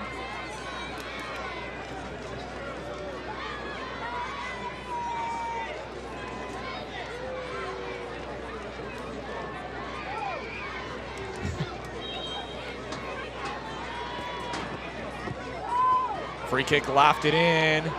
It falls. Rocha! Off the feet of Dodson, out for a corner. Rocha, his attempts tonight, if he would have put both of them away, they've both been denied, I think, by Dodson, but if he would have scored either one, they would have been absolute bangers. Yeah, well, you know, I think overall it's a very good game so far. Very entertaining. I don't think this is the game we were expecting. Not at all. I don't think anyone's complaining.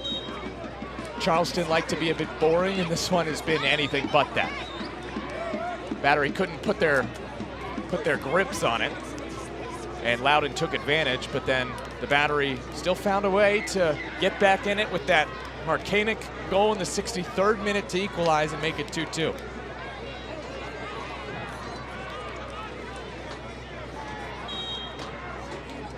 Harvey Neville for Rocha. And that's blocked, but it's still in the 18, and it's a foul against Loudoun as Dodson went down.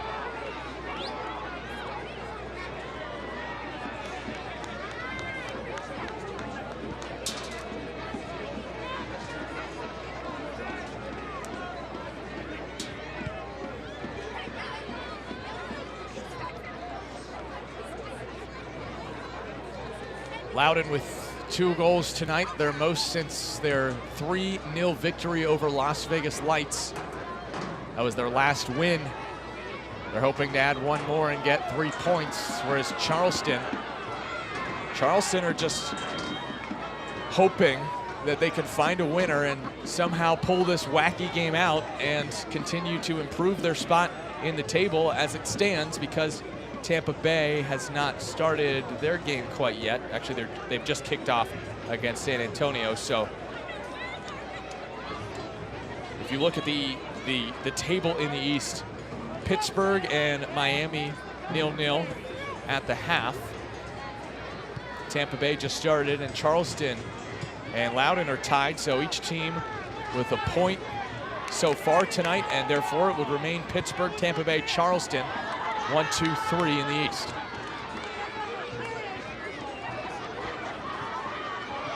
Louisville are winning,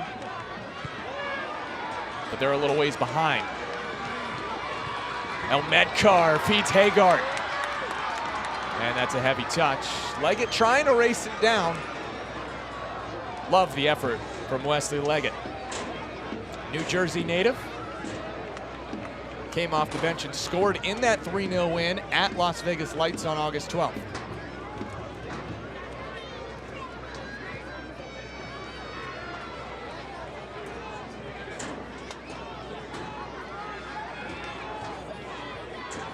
Augie Williams has a couple players making a run and overcooks the pass to Marcanic.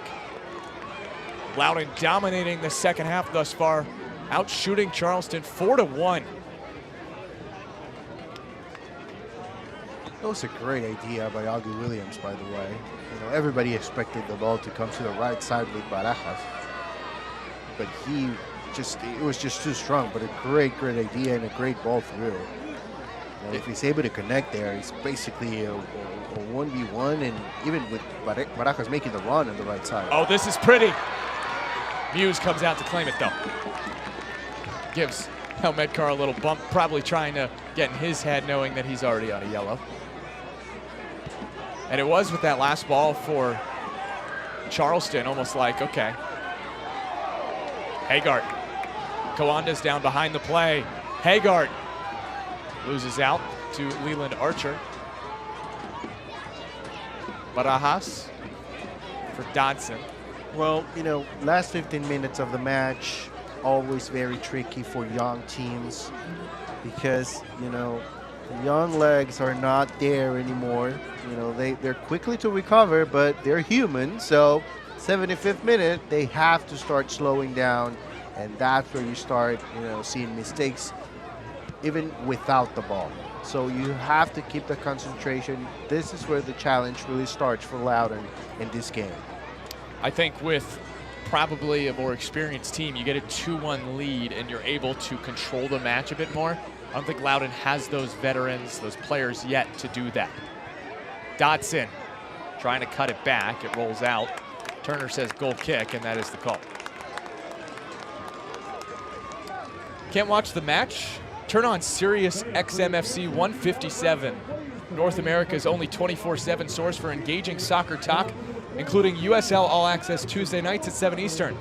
Plus your live matches from the USL, MLS, English Premier League, and more, all on Sirius XMFC 157 and the SXM app. Appreciate you joining us here from Segra Field on this Saturday night in the USL Championship.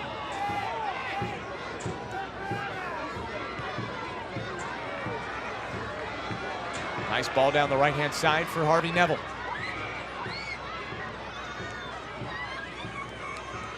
Hagart crosses it in, headed away by Archer. Into the box, Leggett, and Crawford gains possession for Charleston. Adjusted down by Williams. He earns the foul. Learman not pleased with the call. Charleston takes it quickly. Traeger to Markanek. So many options on the pitch right now for Charleston. The team leader in goals with 11. Williams off the bench. Traeger with 3 goals in his last 2. Here's Ikaza. Markanek! Can't get the shot away, and a foul going against Charleston. Markanek nearly had himself a brace, but just could not fire one towards frame, as Neville was the one to win the foul in his own box. Yeah, it did look like it was a heavy touch initially, and that's why he didn't have enough room or time, I should say, to take the shot. And then as he reached out, he commits the foul. Here's another look. It's a great combination. That touch right there. And according to the referee, Harvey Neville gains control of the ball at that point. Markanek picks up a yellow card, his 8th.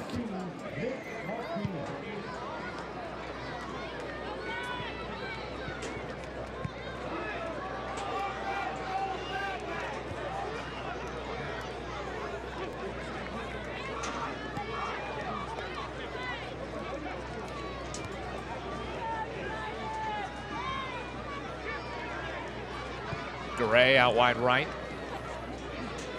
Neville.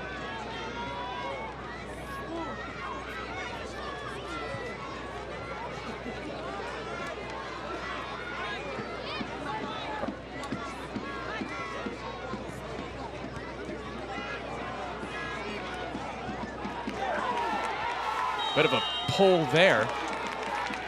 And a free kick coming up in a dangerous position for the hosts.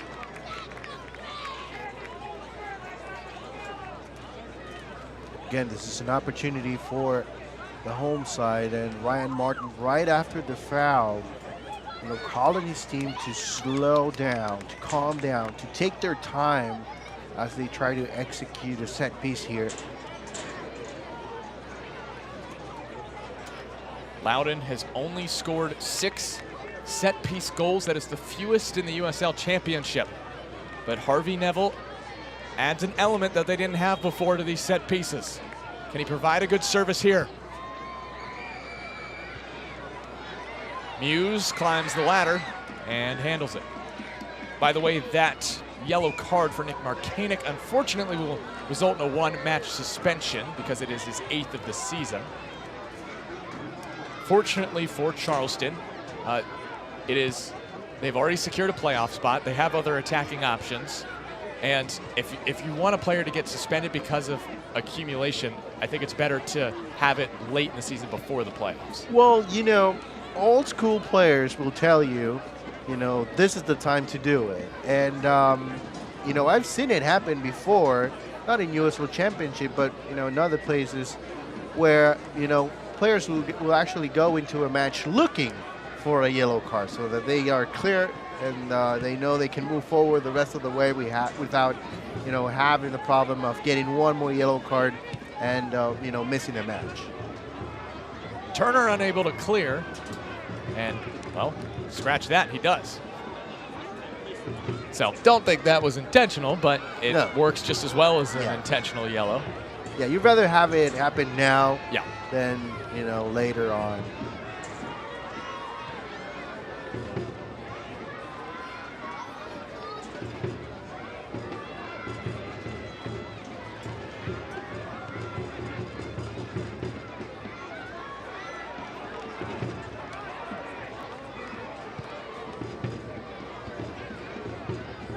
National Suicide Prevention Week is September 10th through September 16th.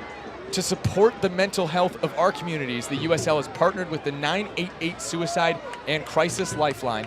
Need support? Call or text 988 now. You are not alone.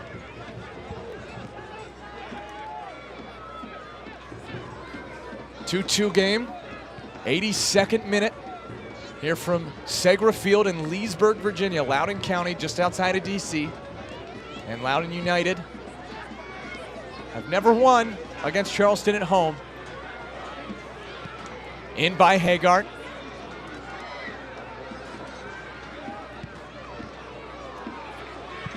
Barajas clears for Charleston.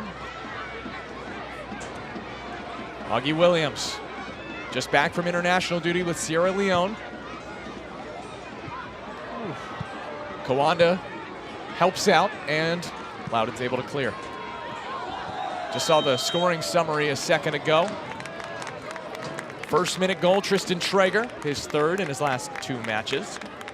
Khalil El-Medkar scored his 5th goal in his last 6 matches, just 2 minutes after that in the 3rd minute to make it 1-1. Loudoun takes the 2-1 lead in the 61st minute. Chris Hagart, his first goal of the season. And then Nick Markanek, 2 minutes after that. Seems to be the theme of this match.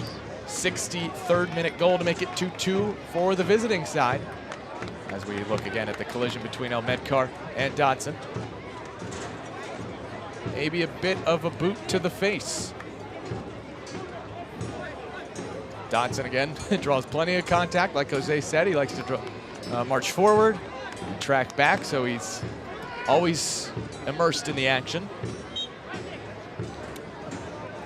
Jose, I wouldn't be surprised at this point if it ends 3-3 with both teams scoring 2 minutes apart in stoppage time, the way this match has gone. I'll take that. That'd be great. I'll take more goals. I'll take 2-2 as well. I'm sure Loudoun would take that.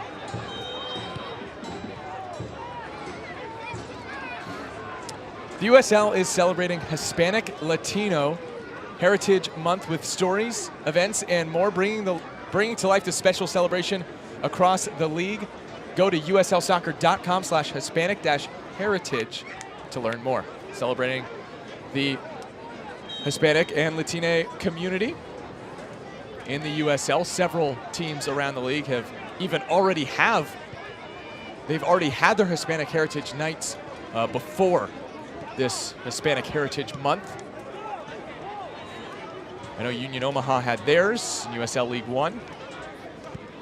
Several other teams among League One and Championship did so before this month, and a lot more will have theirs. And I saw actually a couple of custom scarves for Hispanic Heritage Month. Really cool design. Select teams will be selling those. I'm pretty sure San Antonio is one.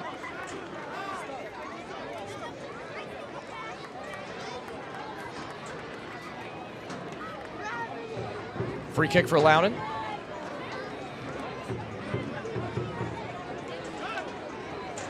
Right in front of us. And Ikaza gets a little too much of Kawanda, who had not played in the last couple matches for Loudoun United. Or he came off the bench Saturday at Pittsburgh. Williams. Augie Williams from just outside the 18, and he's denied. Crawford trying to keep it for Charleston. Unable to do so, and fouls. Could be trouble for Crawford, already has a yellow, but no card.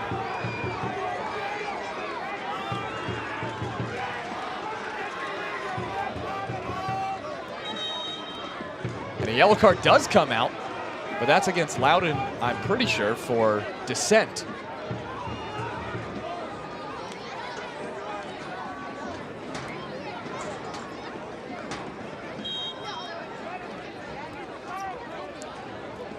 Either way, it's a free kick for Loudoun after there was a foul against Crawford.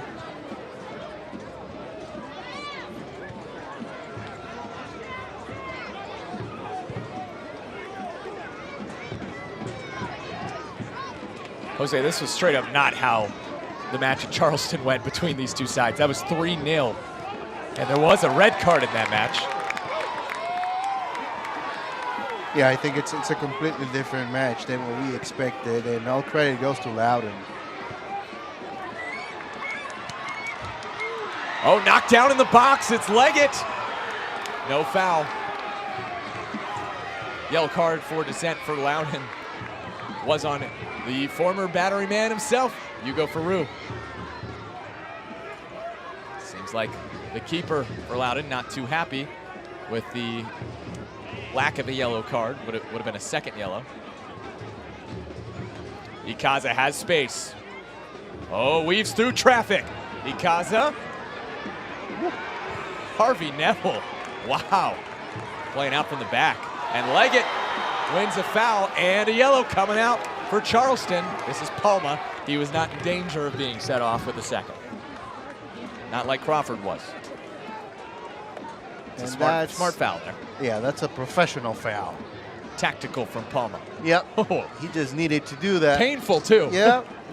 And no complaining at all. So just a great understanding from a center back of what was required from him at that point.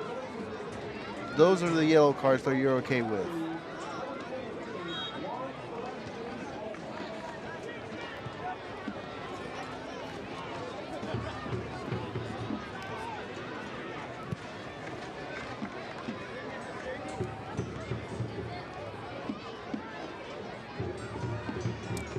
eFootball 2024 is here. Live your dream. Rep your team and play as your favorite USL Championship club. Free to play. Download now. I have it, by the way. Do you? I did download it, and oh, that's a mistake. Taken care of though by Muse. So yeah, you have eFootball now? I do have it. I'm not very good at it, but in time. Yeah, I'll keep trying. Elmed Carr. Leggett's through. Looking to cut it back.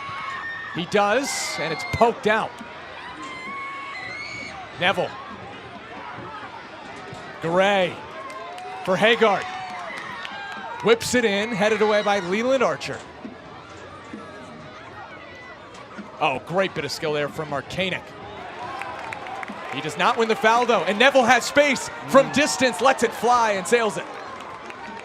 Appreciate the effort though from the Inter Miami loanee. Well, you know, he gained a lot of confidence from the defensive play. He was able to strip the ball away, and he was right in front of goal, so, you know, not completely unexpected for him to take the shot. Unfortunately, it was over the bar. So Declan Wynn coming in for Charleston. He will replace Emilio Ikaza. Declan Wynn making his return from injury and making his 27th appearance of the season, the 28-year-old from South Africa, out of Johannesburg. Wynn has played with the Vancouver Whitecaps, Colorado Rapids, OKC Energy, and Detroit City FC. So plenty of experience at all levels in American soccer.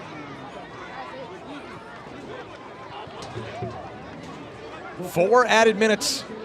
That is all that is left to see if either team can find a winner in the late stages of this one.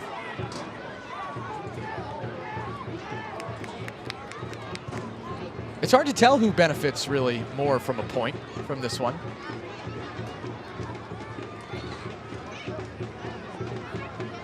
Wynn chips it in. Williams looking to get ahead on it. That was covered well by Kawanda. And the hit from Markanek off the head. And Barajas just wide. Charleston so close to a stoppage time winner. Fidel Barajas not far away from his 3rd goal of the season. Oof, a game of inches indeed. Ball that bounces around. Augie Williams actually blocks the shot initially right there. Very unfortunate, but Barajas with the opportunity. I think that's the shot, but it could have ended up being a great cross. Yeah. How about the awareness from Giannis Learman? He was trying to cover basically 2 Charleston attackers, and he just let it roll through his legs, and it went out. He's like, okay, this isn't going in, so there's no reason for me to touch it, and that's a foul against Chris Allen. Looked like a pretty hefty challenge, too.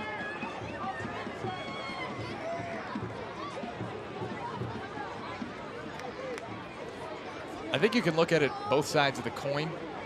Loudoun, impressive that they were able to score 2 against Charleston, who have been defending so well, and Charleston a great job answering with the equalizer after Loudoun took the 2-1 lead.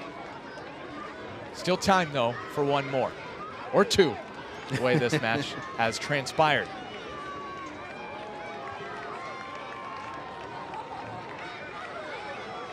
Harvey Neville, his 3rd appearance for Loudoun United.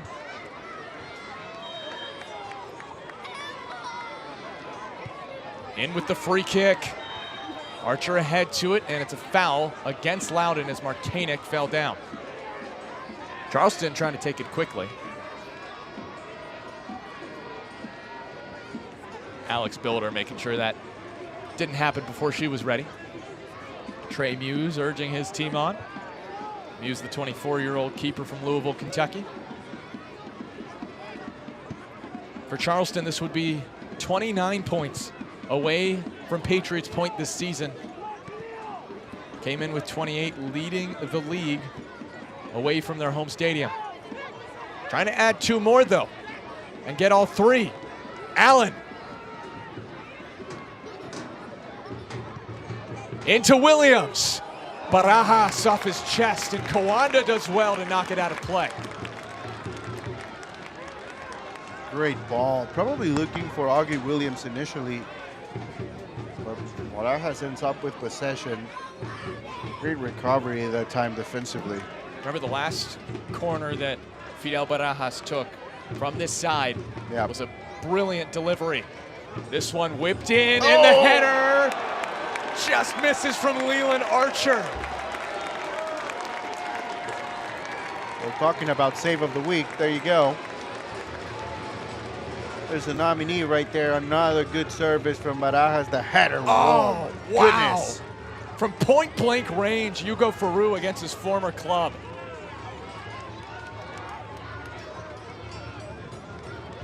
Another corner kick for Charleston.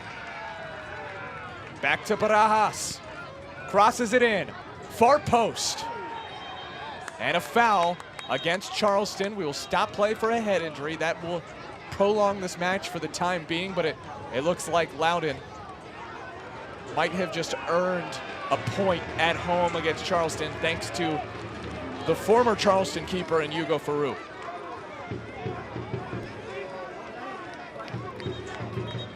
Second yellow, and a red card shown.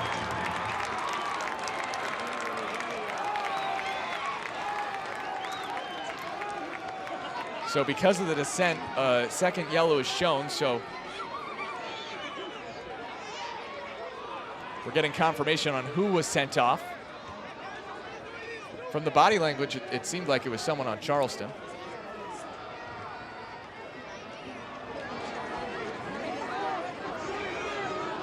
It is Juan Sebastian Palma. Palma can't believe it. Both of the yellow cards for Palma late in the game. This game, wow. So it's 88th minute yellow card for Palma. Second yellow in stoppage time, just 7 minutes later.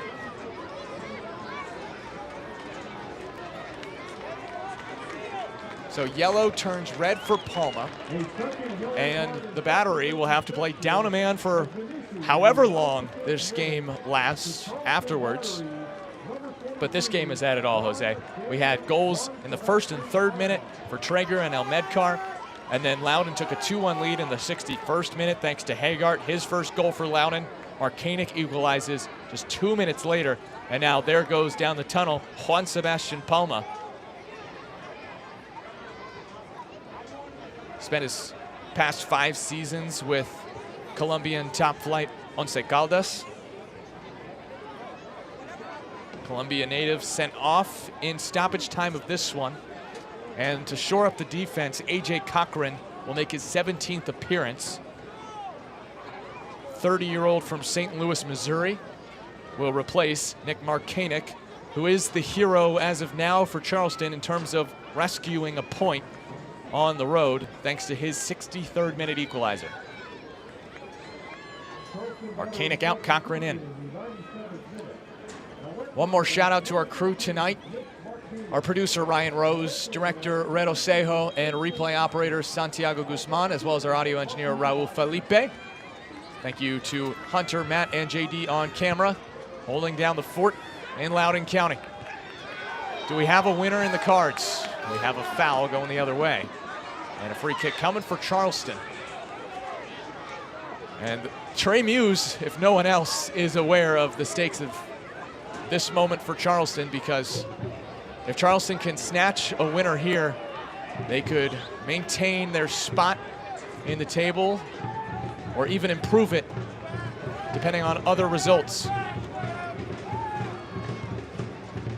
In from Muse, header flicked on, and Faroux covers it up. And that is a final 2-2 as Loudoun and Charleston share the spoils in Virginia.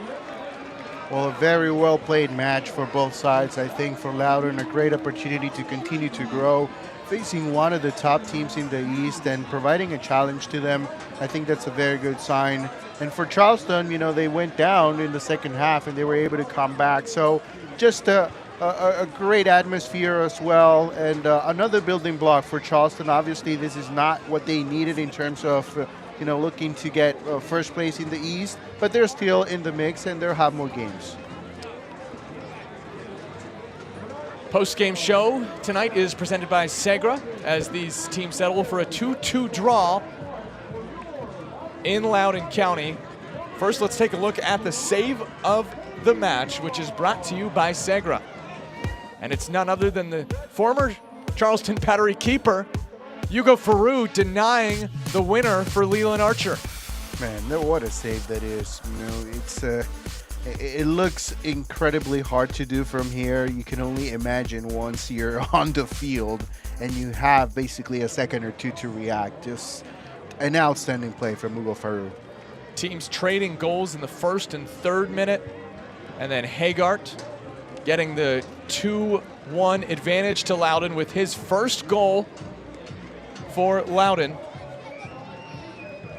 Hagart, our man of the match in this post-game show, presented by Segra. 2-2, your final. Will continue the post-game show when we return. Highlights, stats on the other side, so don't go anywhere. You're watching USL Championship action on ESPN+.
We all have goals. But let's be honest, most of us aren't going to be professional athletes. But if your goal is to finish your degree, we can help. Come to a university that puts your goals first. Bellevue University, your partner in finishing goals. Postgame show continues, brought to you by Segra. Loudoun United, the hosts, with a 2-2 draw against Charleston Battery. Plenty of fireworks tonight for the fans at Segra Field with 4 goals. Each set of goals coming 2 minutes apart. Let's look at those highlights. It's going to be a fast start for both sides because just in the first minute, actually 21 seconds, am I right? 21, that's it. 21 seconds. You know, unable to clear the ball away is Loudoun. Header coming in, and you know, it did look like, you know, for Traeger this was an easy finish, but it's just because of his quality. Of course it was number 21 in the 21st second of the match for his 3rd goal in his last 2 matches. But then Loudoun United, 2 minutes later, can't stop Khalil. Yeah, just a beautiful ball. I think that's the one thing that I take away from the play. The movement without it as well. It's something that's just outstanding. But it doesn't, you know, doesn't top this. No. I think this is my favorite goal of the night. Because there was more from Khalil El-Medkar on this goal. Pretty back heel, toe poke. Chris Hagart says, "I'll take that. Thank you very much." Loudoun lead 2-1. Yeah, just a beautiful feed, and then you're just able to control the ball in front of the goalkeeper, and the soft touch, you know, to put it in the back of the net. Unfortunately for Loudoun, it was another quick turnaround, and 2 minutes later, this happens. This strike from Nick Markanik, settled by Ikaza, just hit it on the half volley, and it was curling always away from Hugo Farouk. Yeah, great effort from Ikaza, just trying to keep the play alive, and that's exactly what he's able to do once he wins that 50-50 ball with Rocha. Looking at your full-time stats, 2-2 as Loudoun and Charleston settle for a draw. Pretty even, 10 shots to 8 for Charleston. Loudoun win the shot battle. Yeah, it was just a very even match, and I think that was a surprise. Loudoun played very well tonight. Yeah, I think a lot of positives coming out of the stats, and usually that's not the best way to go, but, you know, 10 shots, that's a good number. 3 on target, that's not bad against Charleston. 47% possession as well, it's good.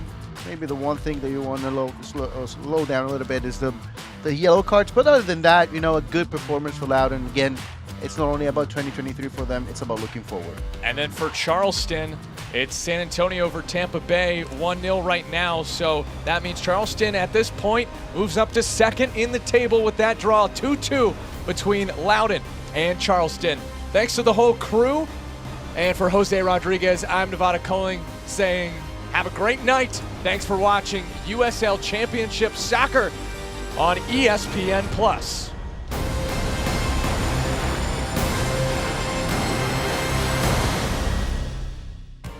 This copyrighted telecast of the United Soccer League Championship cannot be retransmitted, rebroadcast, or reproduced without the expressed written consent of the United Soccer League Championship.